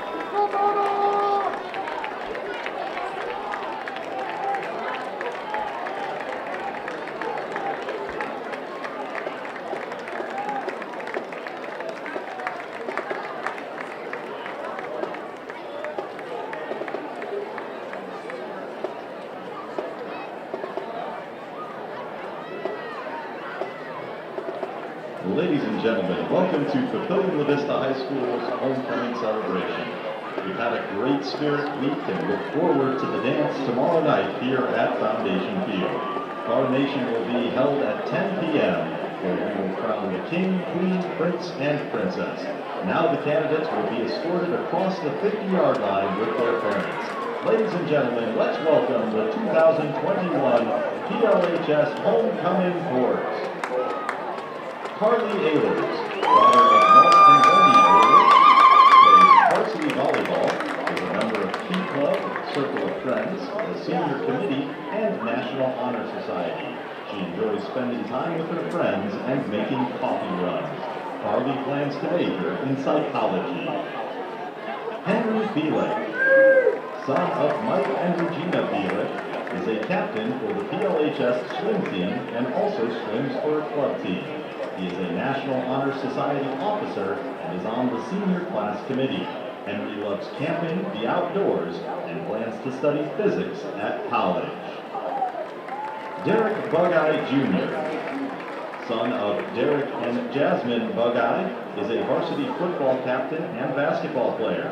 He enjoys friends and music and strives to have a positive impact on everyone he meets. Derek hopes to change lives through charity work in the future. Cal Circo, son of Mike and Tammy Circo, is involved in fishing club and loves to play sports and be with his friends. He hopes to one day own his own gym. Emma Eberhardt, daughter of Patrick and Teresa Eberhardt, is a fan of all things PLHS. She loves the energy of Monarch crowds and is a super fan of the softball team. Emma is involved in unified sports and circle of friends and enjoys art, music, swimming, camping, and UNO basketball. Will Hubert, son of John and Greta Hubert, participates in the PLHS football, basketball, and track teams. He is a member of National Honor Society and is president of the fishing club. He loves to be outside and visit his grandpa. He plans to play Division I football and possibly play for the NFL. Sophia Hurst, daughter of Stephen and Mariana Hurst, is involved in varsity softball and tennis, National Honor Society, Circle of Friends, and PL Club. She enjoys spending time with family, friends, and teammates, and she loves longboarding and riding her horse. Keegan Hylock, son of Joe and Renee Hylock, participates in varsity basketball and soccer and is a member of the fishing club. He enjoys exercise, weightlifting, and spending time with family and friends. He hopes to play collegiate soccer next year. Kyle Anderson, son of Mike and Terry Anderson, plays PLHS and club basketball. He is also a thrower for track and is a member of the fishing club. Kyle has committed to the University of Sioux Falls for basketball, and he enjoys spending time with family and friends. Daniel Keller, son of Tim and Kelly Keller, is a captain for the swim and dive team and is a member of both the PLHS Marching Band and National Honor Society. Daniel intends to swim at the collegiate level and plans to major in social work.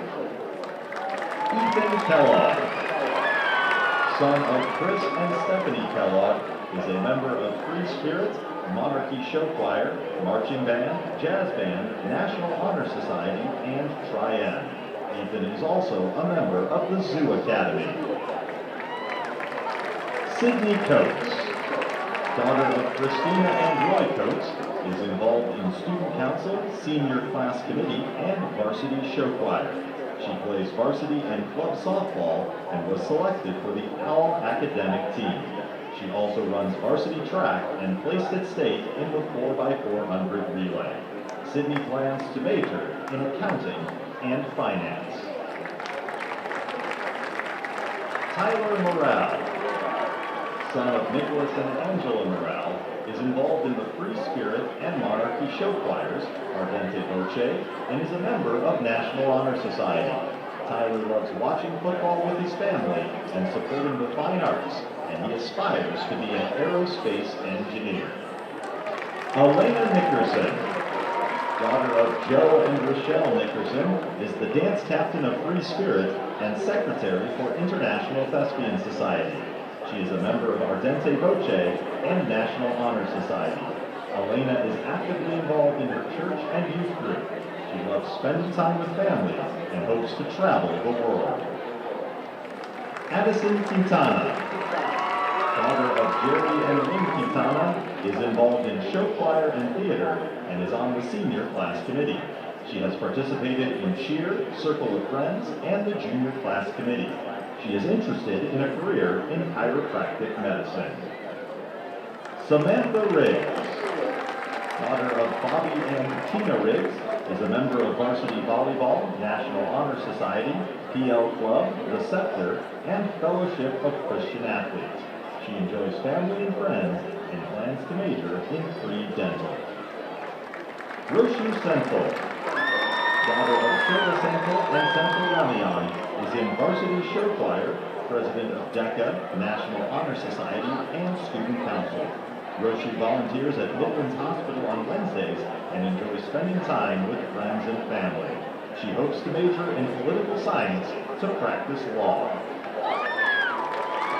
Lucy Thompson, daughter of Jeff and Amy Thompson, is an officer in DECA, a captain for the Varsity Show Choir, and a member of National Honor Society. She was vice president of the junior class board, and she worked as a lifeguard over the summer. She enjoys spending time at the gym outside of school. Lily Zebart, daughter of Ann and Mike Zebart, is in National Honor Society, FCA, and the PL Club. She is a member of Varsity Volleyball and was nominated for NCTA Academic All-State. Lily also runs varsity track and placed at state last year in the 4x400 relay. Lily plans on majoring in history or social science.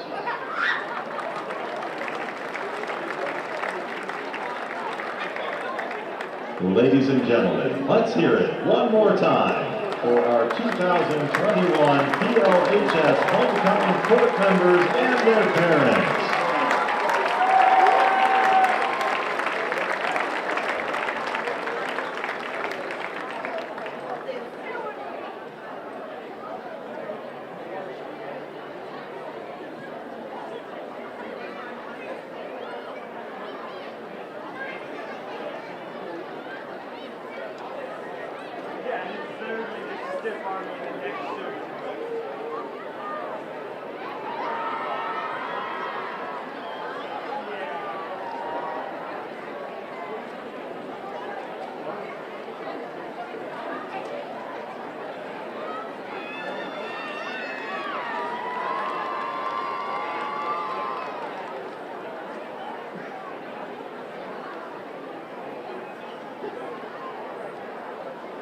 Tonight, the Monarch Marching Band will perform selections from their Blues Brothers show, including Soul Man and Flip, Flop, and Fly. The band is under the direction of drum majors Isabella Del Witch, Meredith Kohler, and Kira Miller. Ladies and gentlemen, here are your Marching Monarchs!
and gentlemen, continuing your halftime entertainment, please welcome the Papillion Vista dance team.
Monarch fans, we have some special guests with us tonight. The 1996 Monarch football team dominated the Punt, finishing at Memorial Stadium with a 35-6 win over North South to claim the school's second football state championship, finishing with a 13-0 record. This team rates among the best teams to ever play in Class A. The Monarchs had to beat Clayton Prep and North South twice, and also went to Sioux City, Iowa, to beat Sioux City Healing, Iowa's #1 team, 35-14. This team left little doubt to be the best team in both states was. Tonight, 25 years later, we are proud to recognize this team who has been selected as the Nebraska High School Sports Hall of Fame Silver Anniversary Team. This team joins the 1990 team as Hall of Fame team. The Monarchs are the only Class A school with 2 teams selected into the Hall of Fame.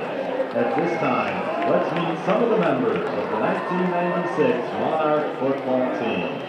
Players: Wes Colbert, Cecil Cole, Jeremy Cox, Greg Crisp, Kyle Curtis, Donovan Hauser, Chris Heiners, Paul Hunt, Jerry Jacobs, Kevin Johnson, Shane White, Ryan Witness, and coaches John Hubert, Rich Krause, Bernie Mettinger, Gene Sir, Chris Riddick, trainer Tom Bessie, Matthew Ziegler. Ladies and gentlemen, welcome home to Papillion Vista, the 1996 state championship winning football team.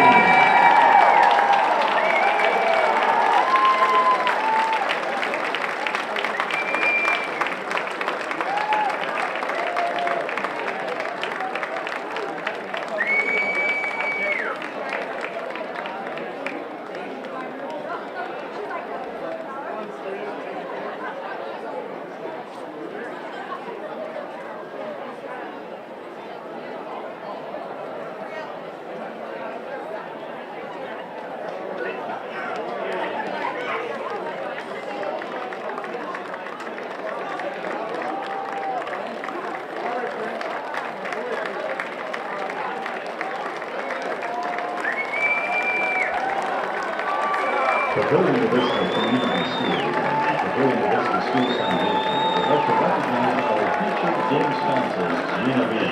Thank you for being part of a caring community who supports our students and educators.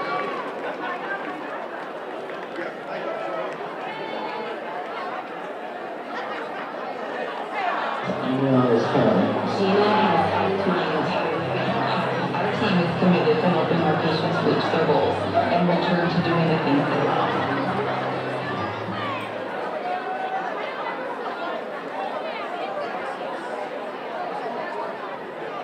The Sports Medicine Program at Nebraska Medicine is a proud partner in providing sports medicine services to the athletes of Papillion Vista High School.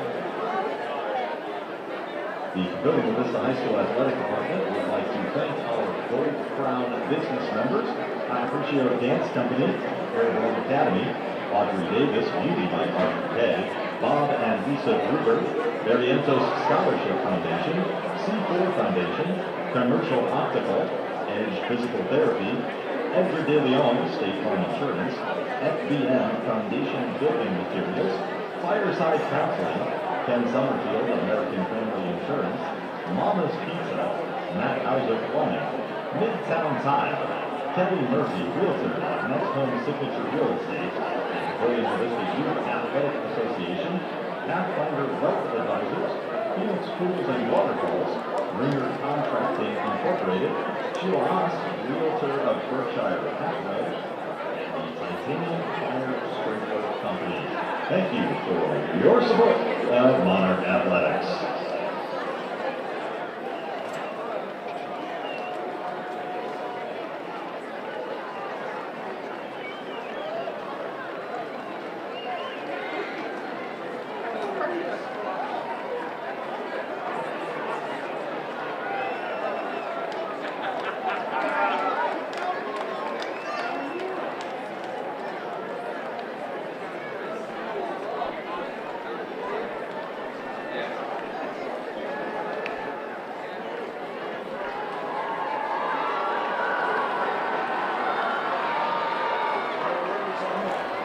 Good evening, ladies and gentlemen. Welcome back to Foundation Field. We're watching this amazing battle between the Monarchs and the Warriors.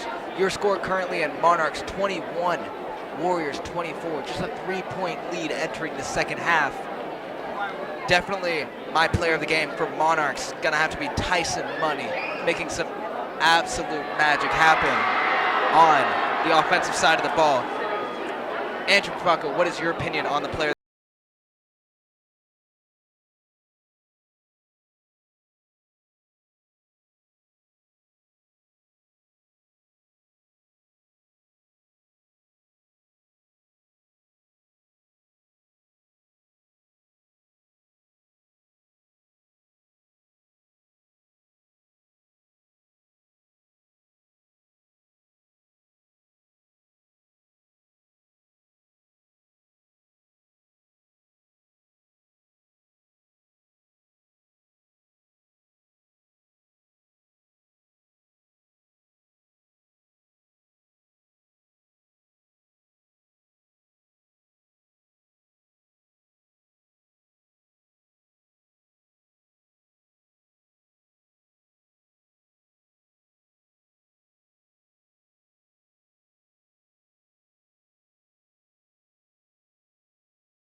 Westside will be receiving the kick to start this second half of this Class A matchup between the number 2 Omaha Westside Warriors and the unranked Papillion Vista Monarchs.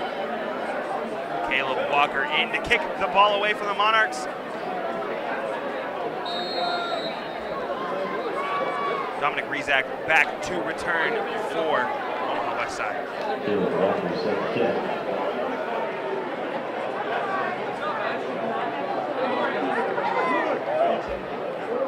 Dominic Rizak takes the receiver. Walker's ready.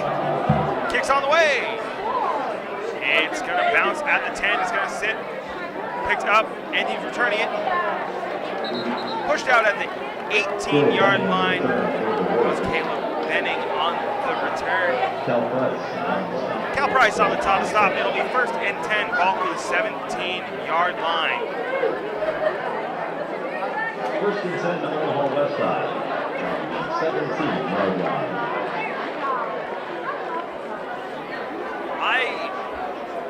Do you think we're going to have a score as quick as we did in the first half? I wouldn't be surprised, but I don't know. Only time will tell. Under center is the quarterback, Colby Brown. Hands the ball off Dominic Rizak. Rizak met in the middle after he falls. Will Hubert with the tackle. After a gain of 1 yard, and guess what? It's going to take more time in this second half to get points. It's pretty hard to beat that first half.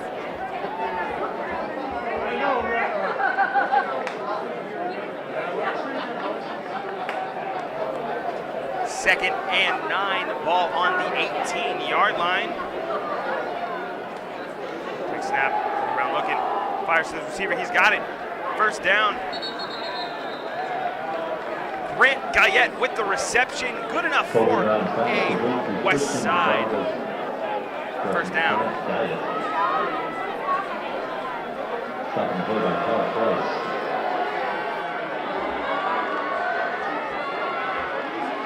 First and 10 Westside from the 28-yard line. 1st and 10, ball on the 28-yard line after the gain of 18. Big snap, hands it off to Dominic Rizak. He's to the 40 before he's finally brought down. Great job. Dominic Rizak on the carry. Derek Bugeye Jr. getting the tackle there. Derek Bugeye Jr. on the soft forward for Vista. That run is good enough for a Warrior first down. 1st and 10, ball on the 40-yard line. Under center. Brown looking at the sideline, getting the play. Getting his team in the right mindset. 1st and 10, ball on the 40-yard line. Takes a snap.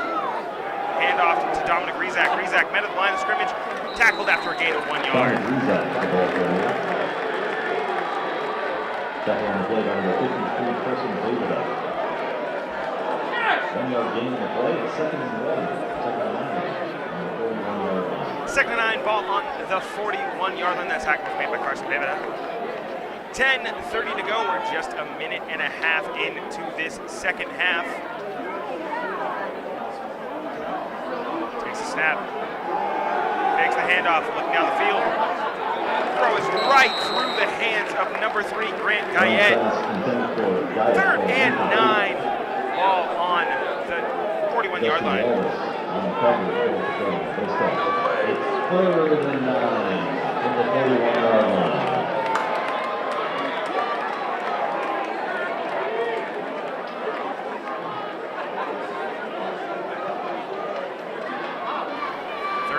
Ball on the 41-yard line. Colby Brown in at quarterback still. Takes a snap. Fakes the handoff, rolling out to his left. Firing down the field. That ball is caught by number 19, Carter Hogan. Good enough for a Westside first down. Westside, once again, is in their white uniform tops, black pants, black helmets. Monarchs are in maroon tops, maroon pants, maroon helmet. Westside is moving from left to right on your screen. Papillion Vista, when they get the ball, will be moving from right to left. Takes a snap. Down the field, fires. Grant Guyette makes the reception. Number 9, the ball comes loose at the end of the play.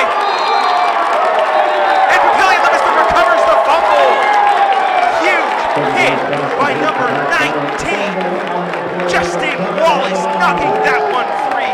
Great job by the Monarch defense getting over that ball. The refs are going to talk this one over. They're believing that it's Monarch's ball, but the refs are going to finally make a decision. And it is Papillion La Vista football. 1st and 10 for the Monarchs. That is super exciting for the Monarchs. Getting possession of the ball on the 40-yard line, sitting by 1st and 10. This is definitely and exactly what the Monarchs need.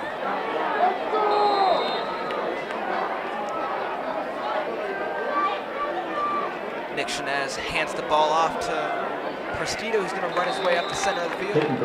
However, he's going to be taken down 2 yards after the line of scrimmage, setting him a 2nd and 8 on the 42. 2-yard gain is 2nd and 8 from the 42-yard line. Nick Shanez, the first-string quarterback for the Monarchs, is actually a transfer from Bellevue West. He only played 3 games last season. However, he was still very good on the offensive side of the ball. And he's definitely an asset to this Monarch offense. Shanez steps back to his right for a pass. Passes up. And caught by Lane McMillan.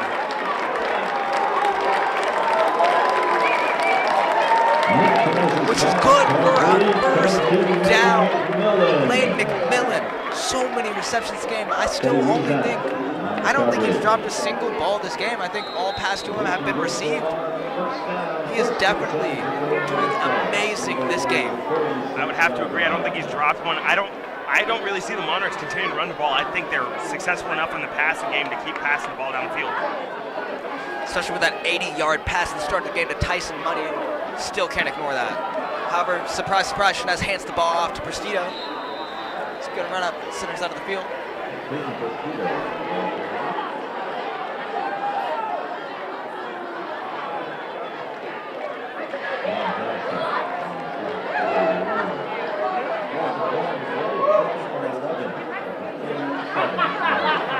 Surprised not see them throw the ball after that excellent play by Lane McMillan.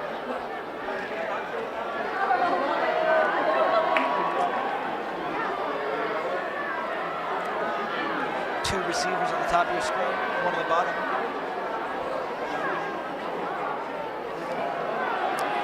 Ball is handed off to Prestido, who's taken down immediately. A loss of 3 on the play. Still surprised that the Monarch offense is not passing this ball.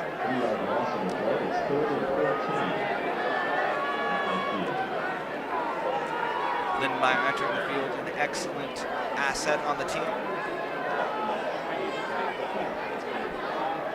If I was Papillion La Vista right now, I would line up Cotton and Money on the same side, just have them both run vertical routes down the field and lob one up down the field. And even if he shoots, even if he doesn't pass towards them, he always has Lane McMillan open, finding a way to get the ball in his hands. However, he rolls out to his left, he's getting some pressure in the backfield. He throws the ball, and it falls incomplete. Pass wasn't really intended for anyone. He just did not want to get sacked there. He was trying to get rid of the ball. Unfortunately, a 4th down, 4th and 15 on the 15-yard line. Caleb Walker entering the field to punt this ball. The Monarch offense. Walker hoping to punt the ball farther than he did on his last kick. He did not catch the kick or the snap cleanly and ended up going for a total of 2 yards. Walker's kick is away, and it's a lot farther than 2 yards. Down at the 20, takes a Westside bounce, picked up at the 23-yard line. That is a kick of 27 yards on the punt. 1st and 10 ball on the 24-yard line for Westside on the next drive. Westside goes for 1st and 10. 24-yard line.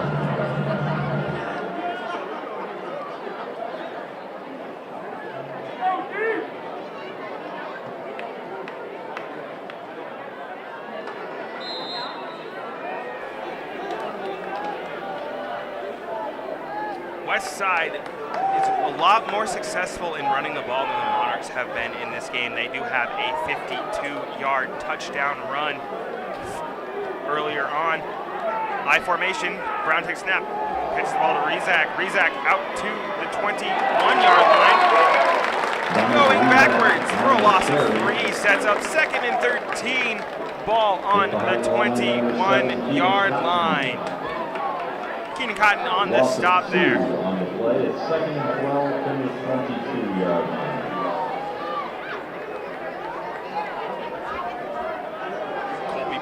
Hoping to get something going here. Monarchs hoping to get the ball back and try and get some points up on the board. Under center. Brown takes a snap, fakes the handoff. Looking down the field, he's got number 3, Grant Guyette. Instead throws to number 19, Carter Hogan. Pass straight through the hands, incomplete. 3rd and 12 now for the Warriors. Carter Hogan falls incomplete. Justin Wallace on coverage for the game has turned into a chess match so far. Seeing who makes the next big mistake and who can capitalize on that. Always trying to look a couple moves ahead in chess. Football's the same, but you still can't really look too far ahead. Don't want to forget about what's going on in the present. Shotgun formation, 3rd and 12, ball on the 22-yard line. Just under halfway gone in this 3rd quarter. Brown takes snap, rolling back, looking down the field, firing. Pass is too high. Pass falls incomplete. There are 2 flags on the play. Right at about the same spot. The refs are talking. It is a chop block on the offense. If I'm the Monarchs, I am declining that penalty. I'm making them kick this ball, and I'm taking it down the field, and I'm throwing it down the field. Emphasis on the throw there. They've had much more success with passing the ball off to Tyson Money and Lane McMillan.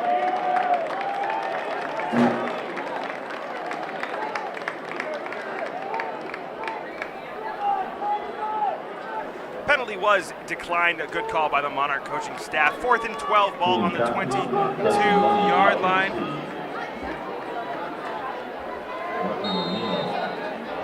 Watch for Money to return this one.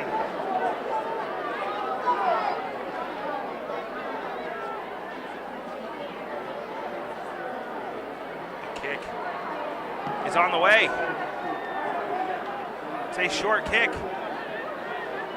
but it takes a Westside bounce down to the 35, the 34, the 33 is where it's gonna stop rolling. Monito punt down by the Warriors.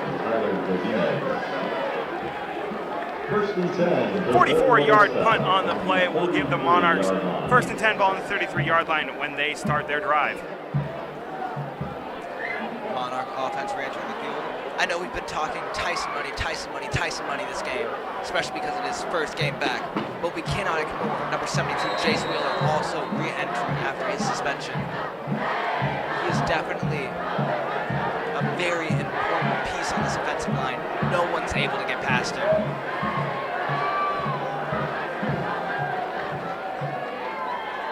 Chanez steps back for a pass, passes up, and falls incomplete. Was intended for number 2, Lane McMillan, blocked by number 1, Caleb Bennett. RJ Gunderson in on the coverage. Happy to see the Monarchs passing the ball this drive already. From the 33. But I wouldn't be surprised if this next play is a handoff.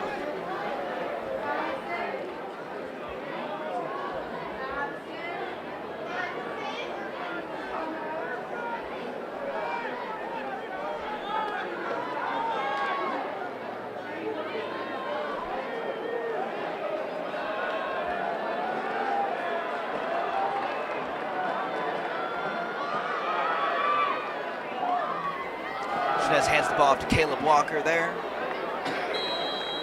Gets some yards on the play, about a gain of 4. Setting up a 3rd and 6. On the stop for Omaha Westside. On the 37-yard line. 4-yard gain on the play sets up a 3rd and 6 from the 37-yard line.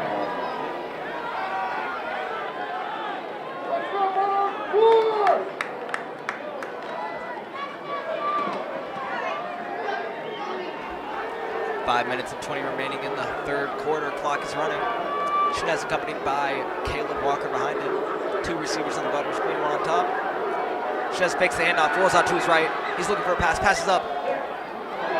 And falls incomplete. Pass was intended for number 2, Lane McMillan.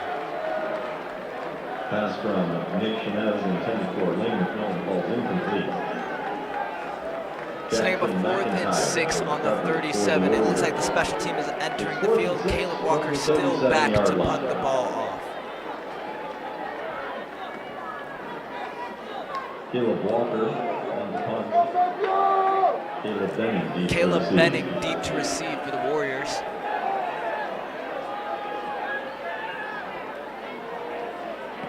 Caleb Walker punts the ball. It was almost blocked, luckily not this time. It's going to bounce right on the 35-yard line. It's going to be put down on the 36-yard line, starting off this Warrior offensive drive. 26-yard punt on the play will set up a 1st and 10 for Omaha Westside. There is a referee down on the field. It's not what you like to see. It's not usual.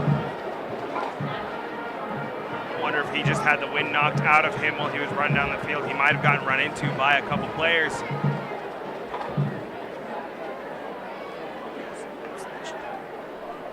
Just after 9 o'clock here in Papillion, Nebraska. Tomorrow's going to be a scorcher. It's really going to be a really hot night for the dance. It's homecoming night here at Foundation Field. Temperature right now 77 degrees. Wind non-existent, 1 mile an hour out of the west-northwest. Feels like 77 degrees. Air quality not so great because of those fires that are going on right now. It's 54, which is just above the good standard. It's at moderate. It's been a fun night for Friday Night Lights here at the Glow Coming game for the Monarchs. Neon night in Foundation Field.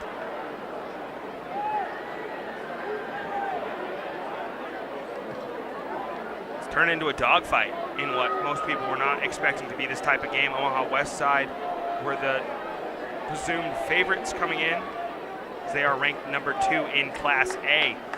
Led by Colby Brown, the quarterback. He's back out there. He will most likely line up under center.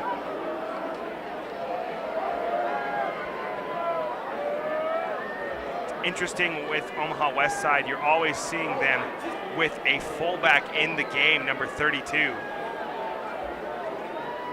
Andrew Nielsen not got many touches tonight.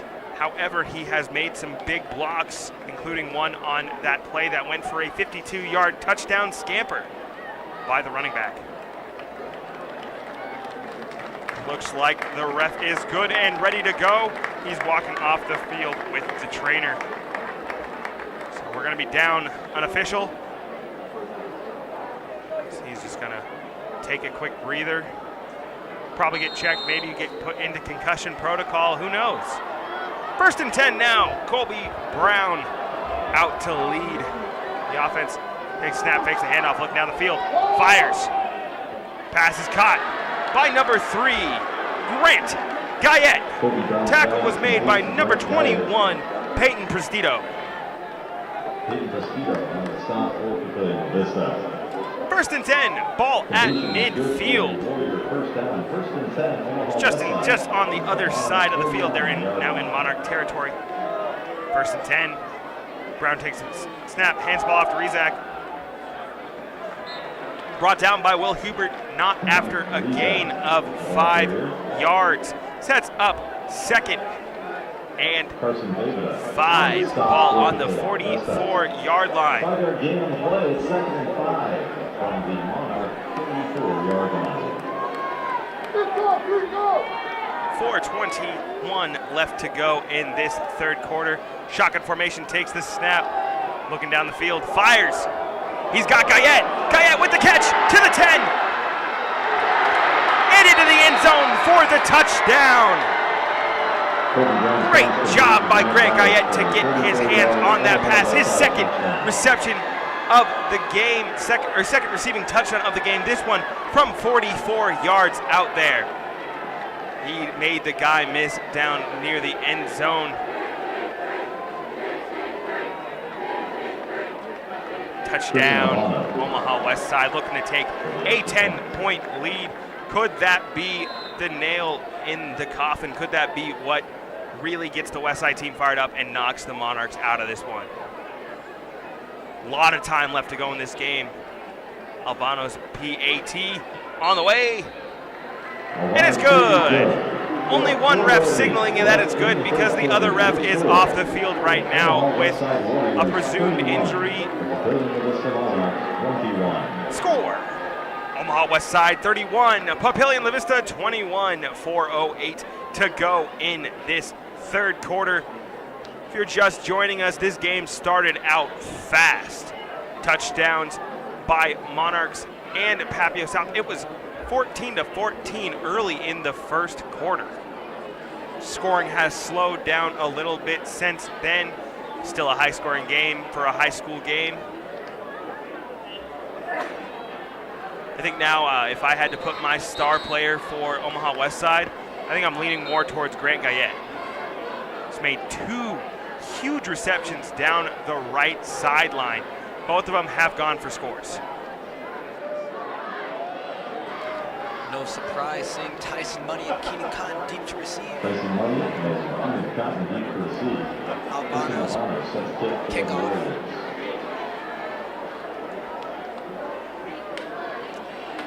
Once again, I would not be surprised if this kickoff is a touchback.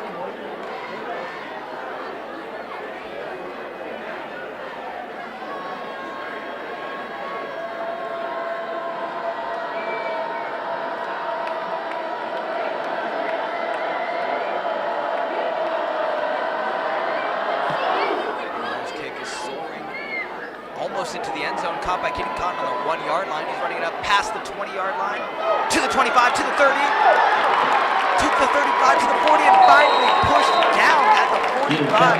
That's definitely better than the 20-yard touchback they probably would have gotten. Cotton comes from just a family of fast runners. His brothers KJ and Kenzo ended up winning national championships at Arkansas. One of them did. In the 4x100 meter relay race, they won the national championship in Division I NCAA sports. Caleb Walker right behind Nick Shinez. Landon Papillion on the bottom of your screen. Nick Shinez rolls out to his right for a pass. Passes to number 33, Latorf. He's going to make his way almost to the first down. Nick Shinez's pass is complete to Jason Bauer. Just short of the first down. RJ Gunderson. Setting up 2nd and 1. 9-yard gain on the play, 2nd and 1 at the 49-yard line.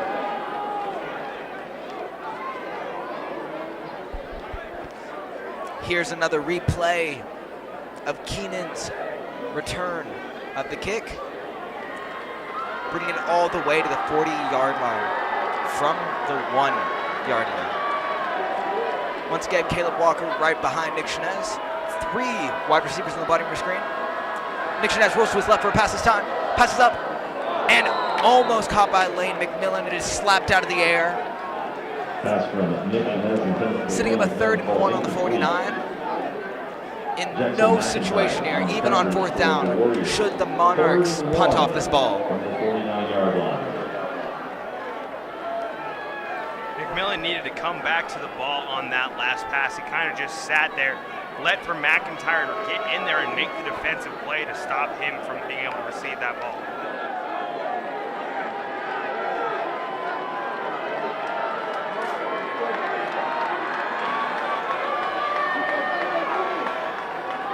Shinez under the receiver this time, pushing it for the first down. Nick Shinez on the sneak. Definitely the right call by the coaches there, in my opinion. 1st and 10 for Billy. Luke Lindmeyer and number 6, Caleb Walker entering the field. Warrior 48-yard line. 1st and 10 on the 48-yard line.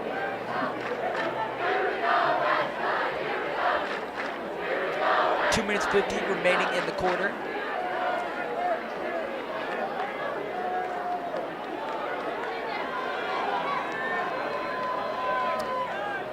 One receiver on the bottom of your screen, 2 on top. Hubbardson is going to hand the ball to Caleb Walker, who's going to find a way through the right side of the field. He's going to be taken down at the marker for the first down. It's certainly close. However, it's not going to be a first down. 8 yards on the Setting up a play. 2nd and 2 2nd and 2 on the 40-yard line.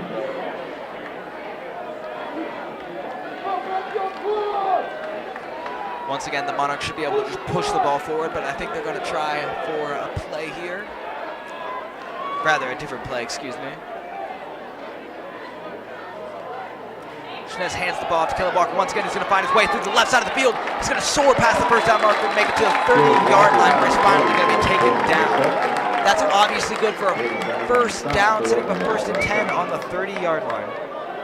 Big game in the play is good for the Monarchs. First down, 1st and 10 for William Vista from the 29-yard line. This drive has been different for Papillion Vista. They're moving the ball well on the ground. Will they continue to go with that, or will they go to an air raid attack? Definitely moving the ball slow and steady, getting the first down on about the 3rd down. Ball's handed off to Caleb Walker. However, he's going to be taken down almost immediately. Caleb Walker, the ball carrier. No gain on the play. Setting up a 2nd and 10 on Youngwell Osler on the the south 29-yard line. Westside. No gain on the play. Keeps it 2nd and 10 to the 29.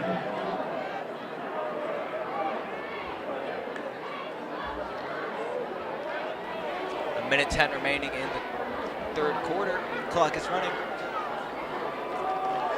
Surprised to see the Monarchs huddle up, but maybe they have something planning. Perhaps they're scheming for this next play. 2 receivers on the bottom of the screen, 1 on top.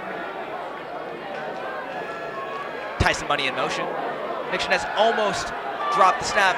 Pass to Tyson Money on the right side of the field. He's going to run out of bounds on what looks to be the 25-yard line. The Monarchs are in field goal range, but it is only 3rd down. No reason to try to get the field goal yet. 3rd and 7 on the 26-yard line. 3rd and 7 on the 26-yard line. 16, Isaac Pemmerin entering the field for the Monarchs.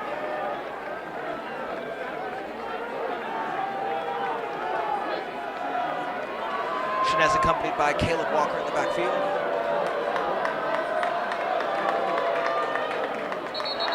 Flag on the play.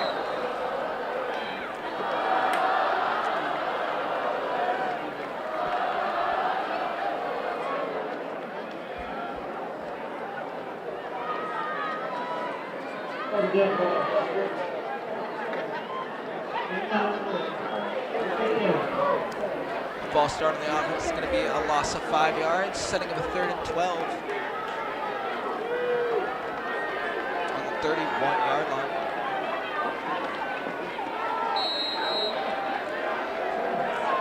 Three receivers on the bottom of your screen: Blaine McMillan, Pamaran, and Tyson Money. Nick Shinez rolls out to his left for a pass. Hubbard passes the ball to Lindenmeyer on the right side of the field. He's going to run away for the first down. All the way. He's going to take the player, make it into the end zone for a Monarch touchdown.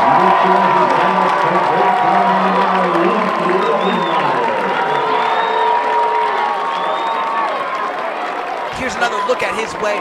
Look at the way that he absolutely rams through that defender and makes it into the end zone. The refs will signal that he was stopped short. It looks like he might have stepped. They're saying he stepped out at the 3-yard line right before he went into his dive.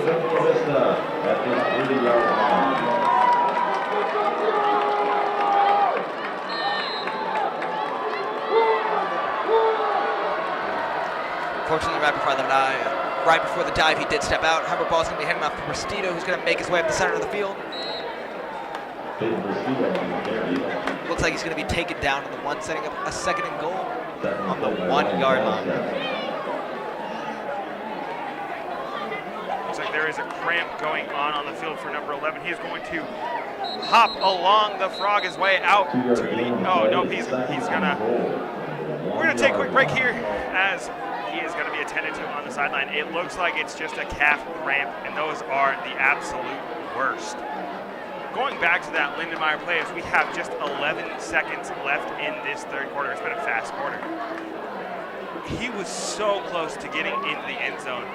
I think had he just on that replay, you saw his right foot was just past the line that he needed it to be on. Like, just out of bounds. It's a fantastic effort there. It's a pretty cloudy night, honestly. It's really hazy here in Papillion, Nebraska. Let's see if that haze is from the wildfires that is going on elsewhere in the country. If you're just joining us, it's been a fun one so far. Westside was down 21-14. They're now up by 10. They've scored the last 17 points unanswered. Monarchs hoping to answer right here, though.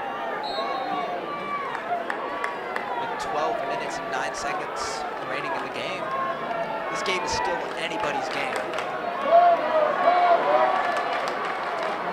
Looks like Monarchs are going to try to bring the ball in.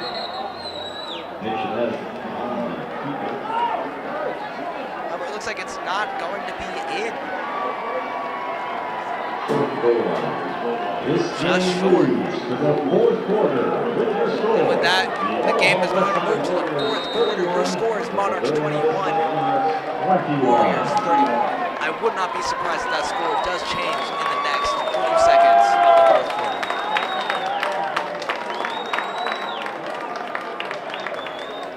This game is going to turn into a ground and pound game for Omaha Westside. It's what they really wanted to do to start. Monarchs about 6 inches away from that end zone. If I'm the Monarchs, I'm running the exact same play that they just ran. A quarterback keeper where they just have the 2 running backs behind him, shoving him as hard as they can into the end zone. If I am Omaha Westside after that, I'm going to just stick to Dominic Rizak, who has been pounding away, even though that pass to Grant Guyette has been there multiple times in this game so far. It's been an entertaining 36 minutes of football, 12 minutes remaining in regulation. Could we go to overtime? Who knows? It's high school football, and it's Friday Night Lights here at Foundation Field for the homecoming game with the Monarchs taking on the Westside Warriors.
Your score, Monarchs 28, Warriors 31. Yeah, it was really interesting on that PAT. Not a single ref under the field goal post. It's not something you see every day. One of them did go down with an injury earlier in the game, and I have not seen him out on the field since.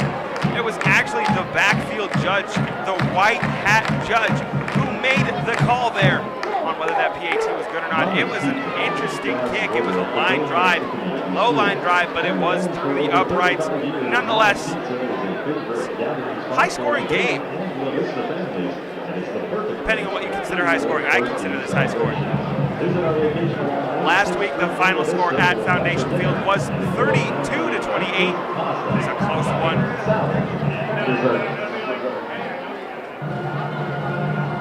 So far this season, every game the Monarchs have scored 28 points in or more. They have won. Omaha Westside has not lost this year yet. 2 seconds taken off the clock after that touchdown run. Caleb Walker in to boot the ball down the field for Omaha Westside to return it.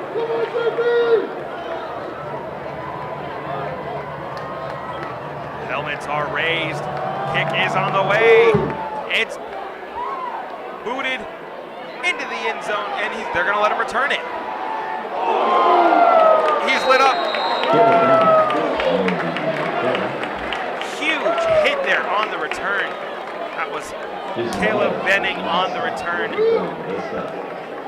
First and 10, ball on the 23-yard line First for and 10, Omaha Westside. Omaha Westside.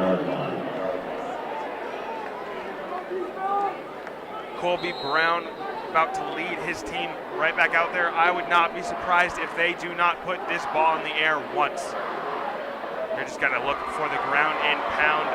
They have their fullback in, they have Colby Brown in, and they have their workhorse, Dominic Rizak, in the backfield. Brown takes the snap, hands the ball off to Rizak. Rizak up to the 25 and down at the 27 before he's brought down. Vejvoda with the tackle, Will Hubert. as well as Will Hubert.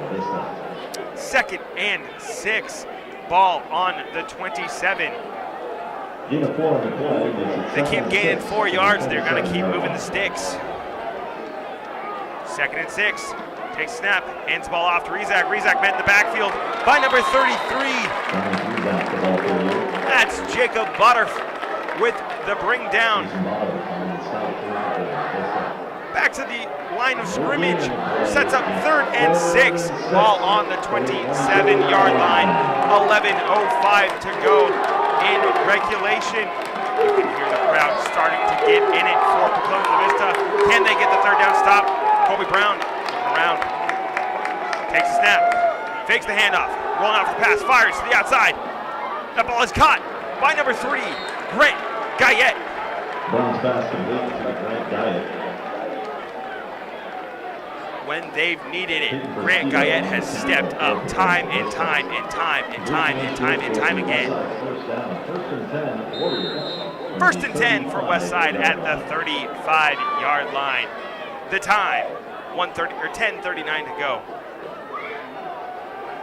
Watch for the run play here. Colby Brown takes a snap, hands the ball off. Rizak to the 40, to the 50, and finally brought it down right near midfield. Brought down at the 49-yard line. That was straight up the middle. It's not exactly the play you want if you're the Monarchs. Clock continuing to run. Takes a snap, hands it off to Rizak. Rizak to the 45.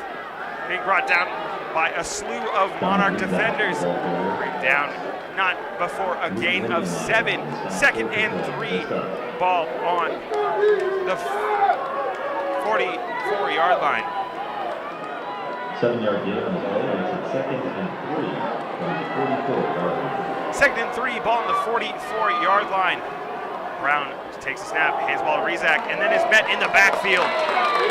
Right back to the line of scrimmage. No more. Gain of nothing. Sets up third and 3. Ball on the 44-yard line. Hit first by number 53, Carson Vejvoda. No gain on the play. It's third and 3 from the 44-yard line.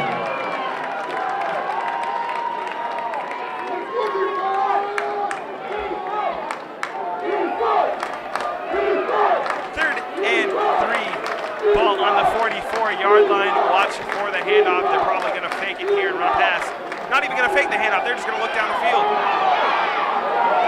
The ball is picked up. Number 19 with the interception. That's Justin Wallace, the man that stripped the ball earlier in the game. But there is a flag on the play.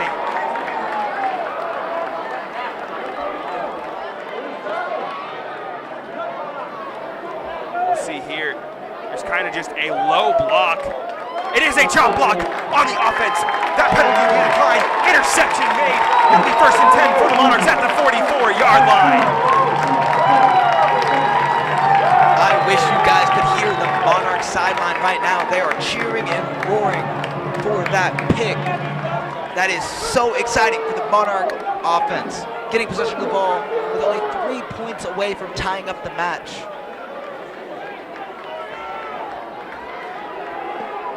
First and 10, Papillion Vista.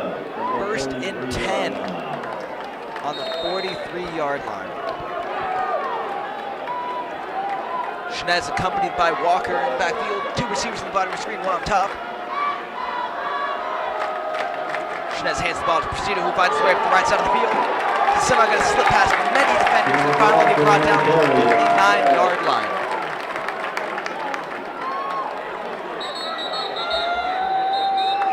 Setting up a 2nd and 2 Robert Ryan is on 40 Warriors. on the 49-yard line. 8-yard gain on the play. The trainer out there stretching out the calves of the player down on the field. This game ain't over yet, folks. It's a close one. Stick around. If you know someone that's not watching that should be, let them know. We're here watching. I'm Adrian Pelka alongside Logan Servant. We've been here all night. Where have you been? It's a fun one here at Foundation Field for this fight between the Warriors and the Monarchs. The Warriors and the Kings, the Warriors and the people who own the throne. They're hoping not to be dethroned here tonight. It's a fun one so far. Westside ranked number 2. Monarchs unranked. It's just, you can tell Monarchs really want to win this game as it is homecoming night. Homecoming dance is tomorrow. That dance is here at Foundation Field, if I'm not mistaken. It's an outside dance because of the pandemic that is still going on. It's made a lot of changes in everyday life. It's not something that we really like, but it has to happen just so we can all stay safe. 8:51 to go in regulation. Monarchs were driving before this injury has halted everything. It's most likely just a leg cramp, but nonetheless, those hurt really, really bad. He's now sitting up. It's nice to see.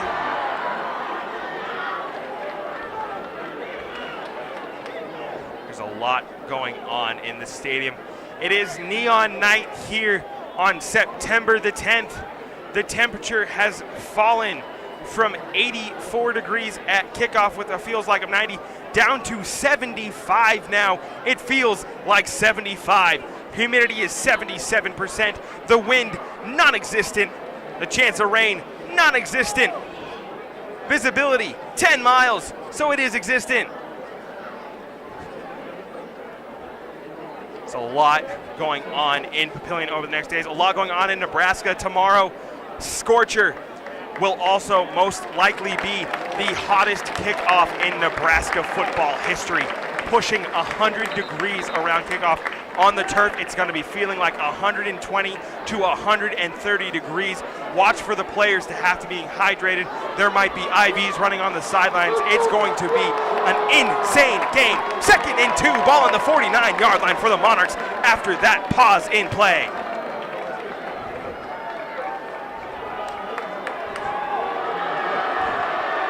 Shenez in the pistol formation. Caleb Walker in the backfield. They're looking for them to pump the play clock back up to 40 seconds.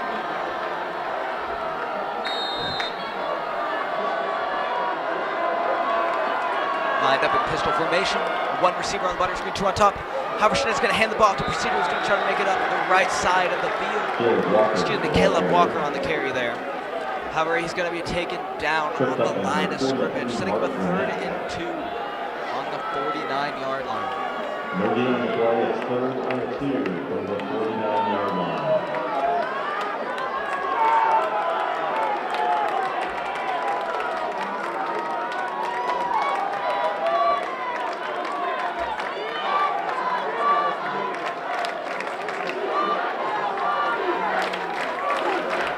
Shenez accompanied by Presidio, who's going to be holding the ball. He got first down, and he's going to be finally taken down right up to the first down marker on what looks like the 44-yard line, setting up a 1st and 10 for the Monarch offense. 6 yards for Monarch. First down. Monarchs are bringing this ball towards the end slow and steady, but they are bringing it there nonetheless. Once again, there's only a 3-point difference this game. Your score is Monarchs 28, Warriors 31. 7:40 remaining in the game. Shinez rolls out to his left, and it looks like he's going to keep it. He's going to run all the way to the left side of the field. However, he's going to be taken down. Shinez on the scramble. Flag down on the play. There's a flag down on the play.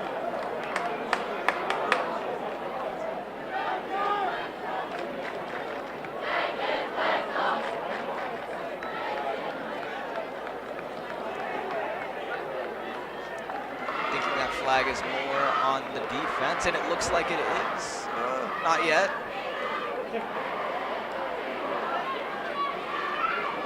Ball is not being moved yet.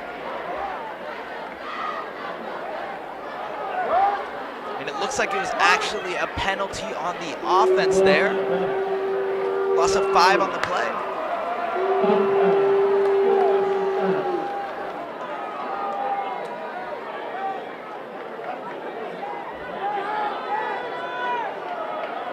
After the penalty, it's 1st and 15 from the 49-yard line. 1st and 15 on the 49-yard line. Looks like there's a little bit of confusion on the field. Shinez still accompanied by Prestito. However, he's going to pass the ball to Lane McMillan. However, it's going to fall incomplete. Almost picked off by number 1, Caleb Benning. Setting up a 2nd and 15 on the 49-yard line. 2nd and 15 from the 49-yard line. Here's a replay of that pass. And it falling just short of being in Lane McMillan's hands. I'm shocked he dropped that. He's the number 3 receiver on the offense for Westside. Receivers usually come down with those plays.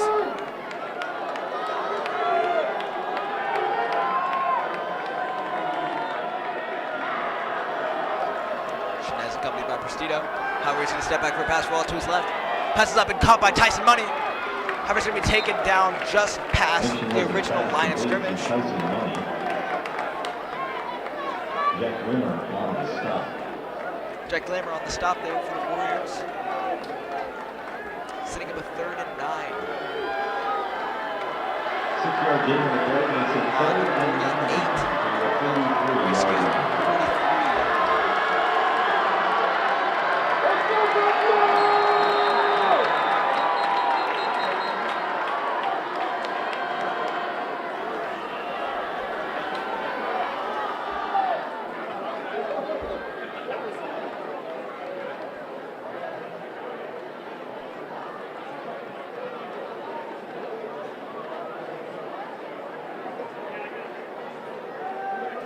It looks like there's an injury on the field, so while we wait on that, Andrew, what would you do if you were the Monarchs in this situation? If I'm the Monarchs in this situation, I'm running a like I said, I would set Tyson Money and Keenan Cotton on the same side of the field. Maybe you have them run like a cross route to where they both pass each other 5 yards up the field. Try and get your defenders to run into each other. If you can do that, you have one of the fastest players in the state, if not in the country, open in either Money or Cotton. Cotton coming from the family of just insanely fast runners. Money, just straight cash with the legs, so fast. If you can get him in open space, he's not going to get touched. And one thing that I just love about high school football is Keenan Cotton is only a freshman. That means Monarchs have 4 years to use him, to use his speed. It is definitely something that this Monarch offense needs this year, next year, and even 2 more years after that. The Monarch fans are getting loud and standing up, getting ready for this drive. Still 39 to 43.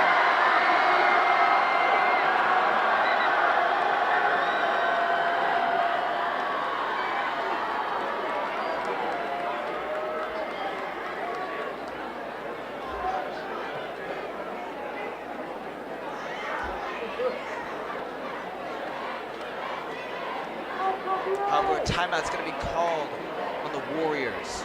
Your score currently is Monarchs 28, Warriors 31, with 6 minutes and 41 seconds remaining in the game. Monarchs currently have possession of the ball, and they're doing a great job of bringing the ball forward. They're so close to getting a lead in this game with a touchdown. However, if they need to, they can definitely get a field goal, tying up this game.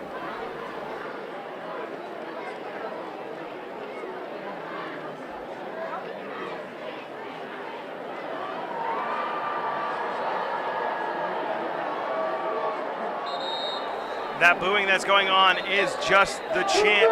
Cheerleaders go, do it, do it, do it, go, go, go. And then usually they ask like the fans and students to repeat. And the freshmen always get booed. And usually it's the chant of go home freshmen. Not exactly what you want. 3rd and 9 here now. They're saying go home freshman. That's unfortunate for Keenan Cotton. He's a freshman on the field and he's definitely been making some magic happen. Tyson Money, 3 receivers, on the bottom of your screen. Shinez rolls out to his right. Ball is deep. Tyson low, and it counts! Drops the ball. It looks like, unfortunately, it's so close to a reception. It was in his hands. And it just slipped out. That would have been an amazing play and an amazing touchdown from Tyson. It went in and out, and it's just tragic to see. Setting up a 4th and 9 on the 43. Monarchs have no choice but to bring in Caleb Walker. However, we have seen trick plays before where they go for it. Maybe this is going to be one of them. Here's another look at Tyson Money getting the ball, but then unfortunately getting pushed and dropping it. I'd just like to say that I called that. I called the pass down the field to Tyson Money. Using Money with the legs, not Money with the hands on that one. The kick is away by Walker. Sailing down to the 10, 5, and stops at the 1. Let's see what the referee signal. They're signaling it at the 1-yard line, not a touchback. It'll be 1st and 10. Ball on the 1-yard line. A 42-yard punt. Wow. Great job by Cal Price to get down there and stop the ball.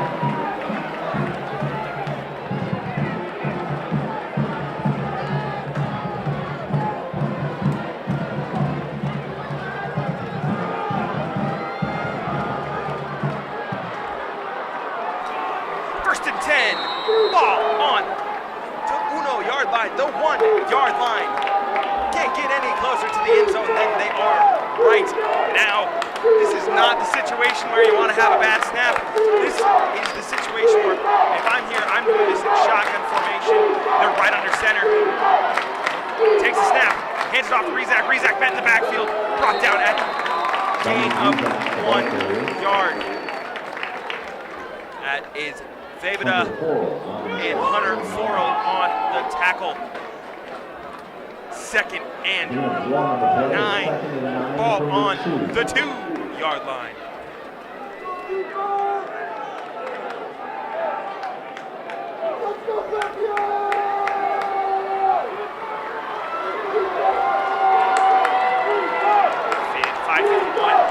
Shotgun formation. Takes a snap, fakes the handoff, looking down the field. He's got his man. 1st down. Just like that, out of danger. Grant Guyette, once again, just there to make the play. Another time, another Guyette, another reception, another first. 1st and 10 from the Westside 12-yard line. 5:43 left to go. He did go out of bounds. The clock does stop. Under center goes Colby Brown. Brown takes the snap, hands the ball off. Rezak met in the backfield, met at the line of scrimmage. Tackled for a gain of 1/4 yard. On the play was Jace Wheeler. 2nd and 9 and a half. Ball on the 12-yard line.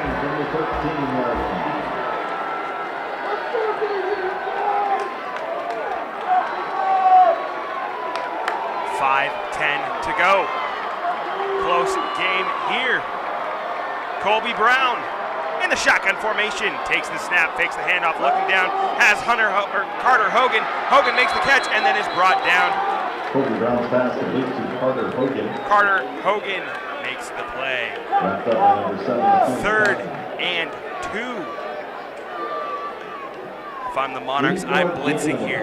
I'm sending the entire house. I am From the 21-yard line. all in on the block. Engage 8. Send everyone. Do not let them get it. Shot. They're in the Wildcat formation. And the whistle has been blown. There's a flag. False start on the offense. Goes from a 3rd and 1 to a 3rd and 6. That's not what you want to do here. 3rd and 6 now. I'm gonna bet they don't line up in Wildcat formation.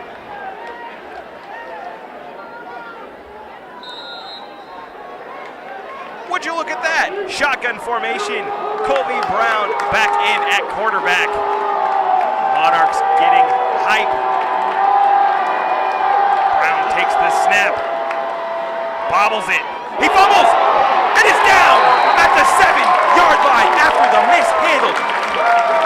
Wow, what a time to have a mental mistake and a mental error, and that almost cost him a lot. Number 72, Chase Wheeler. Oh boy! What a play! What a play! 4th and 15 from the 7-yard line.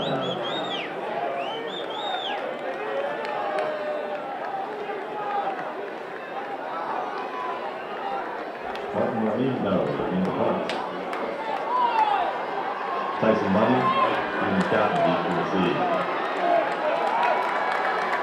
4 seconds to kick. 3 seconds. 2, 1. Snap is not off in time. It should be a penalty, and it is. The delay of game will set him back to the 3.5-yard line.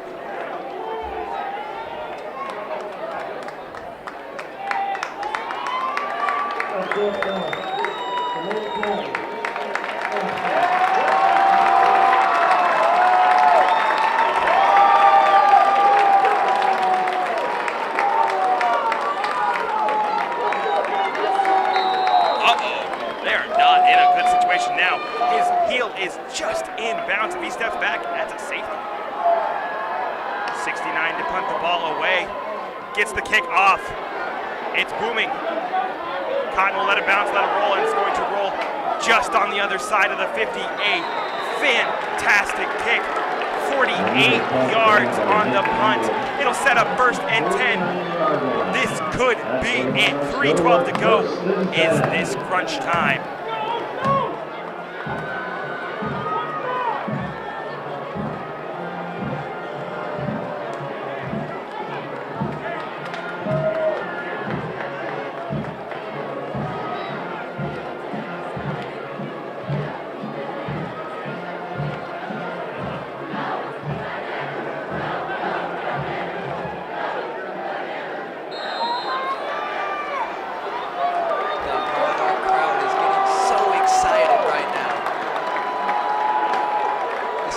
Definitely a nail biter. 3 minutes and 12 seconds left in the game. Monarchs 28. Oh, ball is handed off to Caleb Walker. He just slips away to the right side of the field. Caleb Walker on the Taking carry. him down about the 46-yard line. Gain of 5 on the play. 5-yard gain on the play. This is up 2nd and 5 on on the 46-yard line. Once again, Monarchs are at 28, Warriors at 31. 2 minutes, 50 seconds, the clock is running. Monarchs have many options here. They want to just take it down slow, just to give the Warriors no chance to get points. However, it looks like they're going pretty fast with the ball. Ball's handed off to Caleb Walker once again. He's going to slowly run up the right side of the field. Looks like about a gain of 1 on the play. Cole Haberman, stop for the Warriors. Setting up a 3rd and 3. 2-yard gain on the play. Stopping 3rd and 3. Would you say this is go for it time? I think they just need to run the ball into the end zone right now. I know that will still give Warriors time to get some more points on the board, but I think they should just try to get the touchdown here and waste no time. where would you say the Monarchs have to get this ball to be in field goal range? That's hard to say with Caleb Walker. He's had some successes this game, but he's also had some fails. I would have to say he could definitely make a 25 field goal, 25-yard field goal.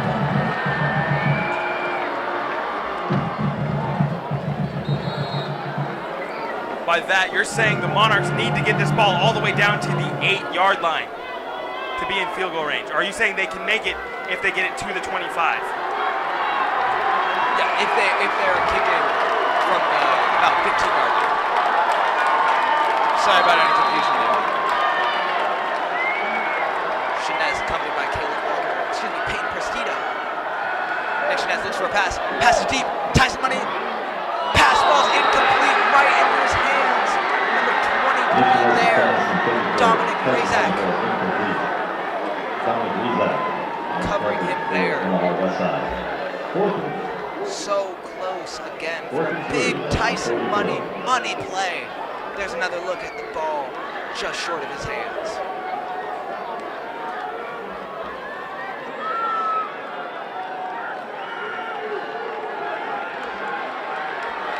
It is 4th and 3 on the 44. Number 16 Cameron entering the field. I have not heard the Monarch crowd this loud so far, and it looks like they're going for it. They need to get these 3 yards for the first down. I definitely respect the decision to go for it here, but there's a flag down on the play. Clock went to 0.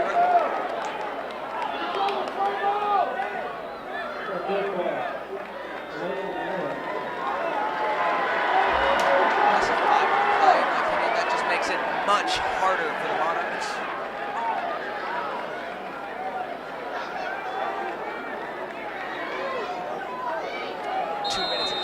Seconds remaining in the game. Monarchs quickly huddling. 20 seconds on the play clock.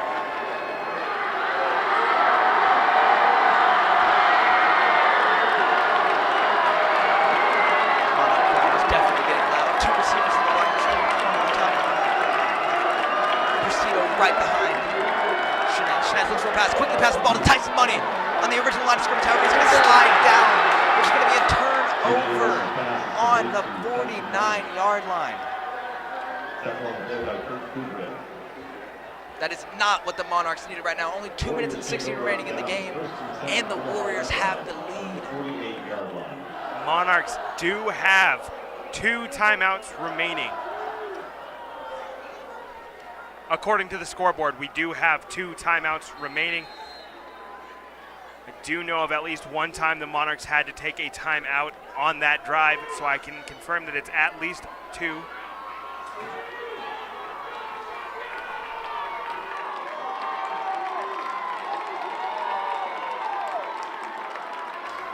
First and 10, Caleb Walker Colby takes the snap, hands it off. That's Colby Brown under center. Caleb Walker is the punter for the Monarchs.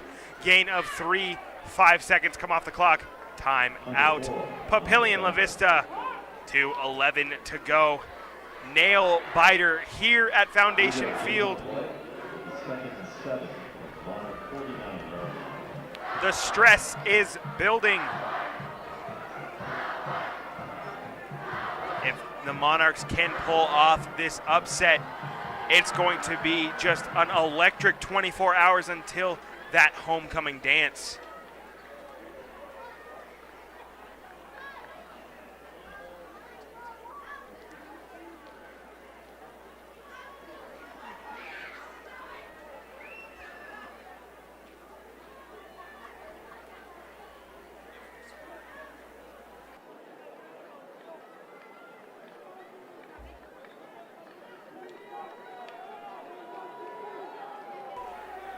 Best case scenario for the Monarchs right now, a tackle here short of the line of gain, 3rd down, you use your timeout, you stop them on 3rd down, and they have to punt the ball away.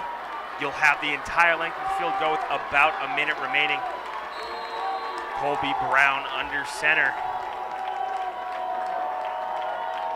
Takes the snap, Fakes the handoff, rolling out to his left. Interesting decision to throw the ball, but that's a first down. Grant Guyette. Monarchs trying to strip it, will not be able to. First down, Westside. That one right there is just straight to the heart of all Monarch fans. The wind absolutely taken out of the sails. First and 10, the clock running.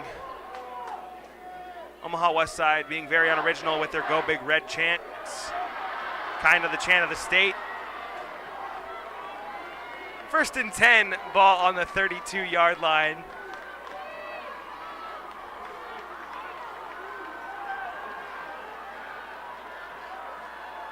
Takes a snap, hands the ball off to Rizak. Rizak met at the line of scrimmage. Will not gain anything. Second and 10, time out. Monarchs are now out of timeouts. 7 seconds on the next play, something around there. 40-second play clock would take them down to about 45 seconds. They can pretty much run the clock out with run plays. I would be surprised if they rolled out passing at that point. It worked there. It might not work again, and it would stop the clock. I would keep the ball on the ground. They might even come out in victory formation, watch him to be about 5 yards deep. He'll waste a little time before he drops to his knee.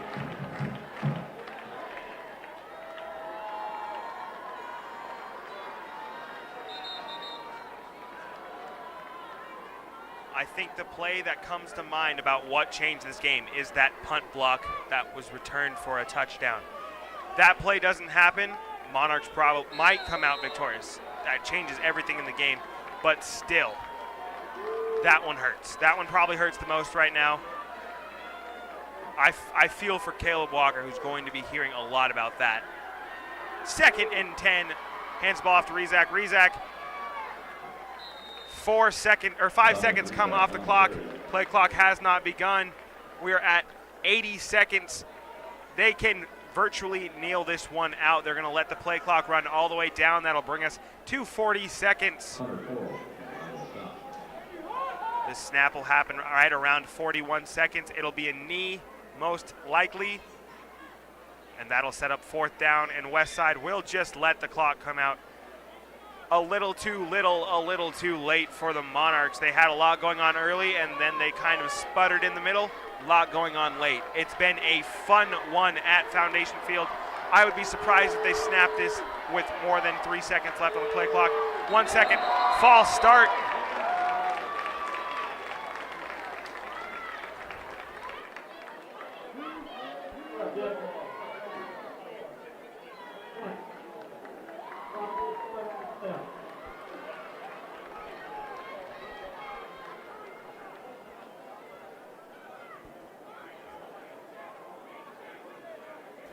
The play clock will be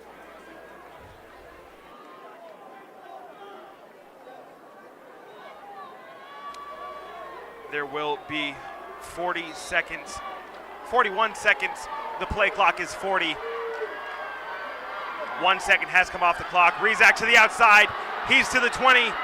Brought down at the 16-yard line. That's going to do it. It's first down. They will move the chains. As you see that pass play from earlier. Just a great job by Guyette to get open. Clock is moving. They will have to snap the ball one more time. So they did get the first down there, but they are lined up in victory formation here at Foundation Field. Monarchs fans are going to be leaving here disappointed. Warrior fans are going to be leaving with a lot of sweat on the brow. This was not the game they expected. 1-0. Final score 31-28. Omaha Westside takes down Papillion La Vista. Logan, what do you think the biggest takeaway is from the Monarchs from this game? I think they did a great job using Tyson Money to their advantage, especially alongside Keenan Cotton and Lane McMillan. I think games after this are going to be much better now that Tyson Money has re-entered the field and gotten a bit more experience. He definitely brought this game close and close, making it such a nail-biter. And it was definitely an exciting game for us and everyone around us to watch. I think the keys for Westside, they played a really, really good game. They did make mistakes. Coach Froden will not be happy about that. I would not say they were perfectly fundamentally sound here tonight. However, they did enough to get the victory here at Foundation Field on homecoming night.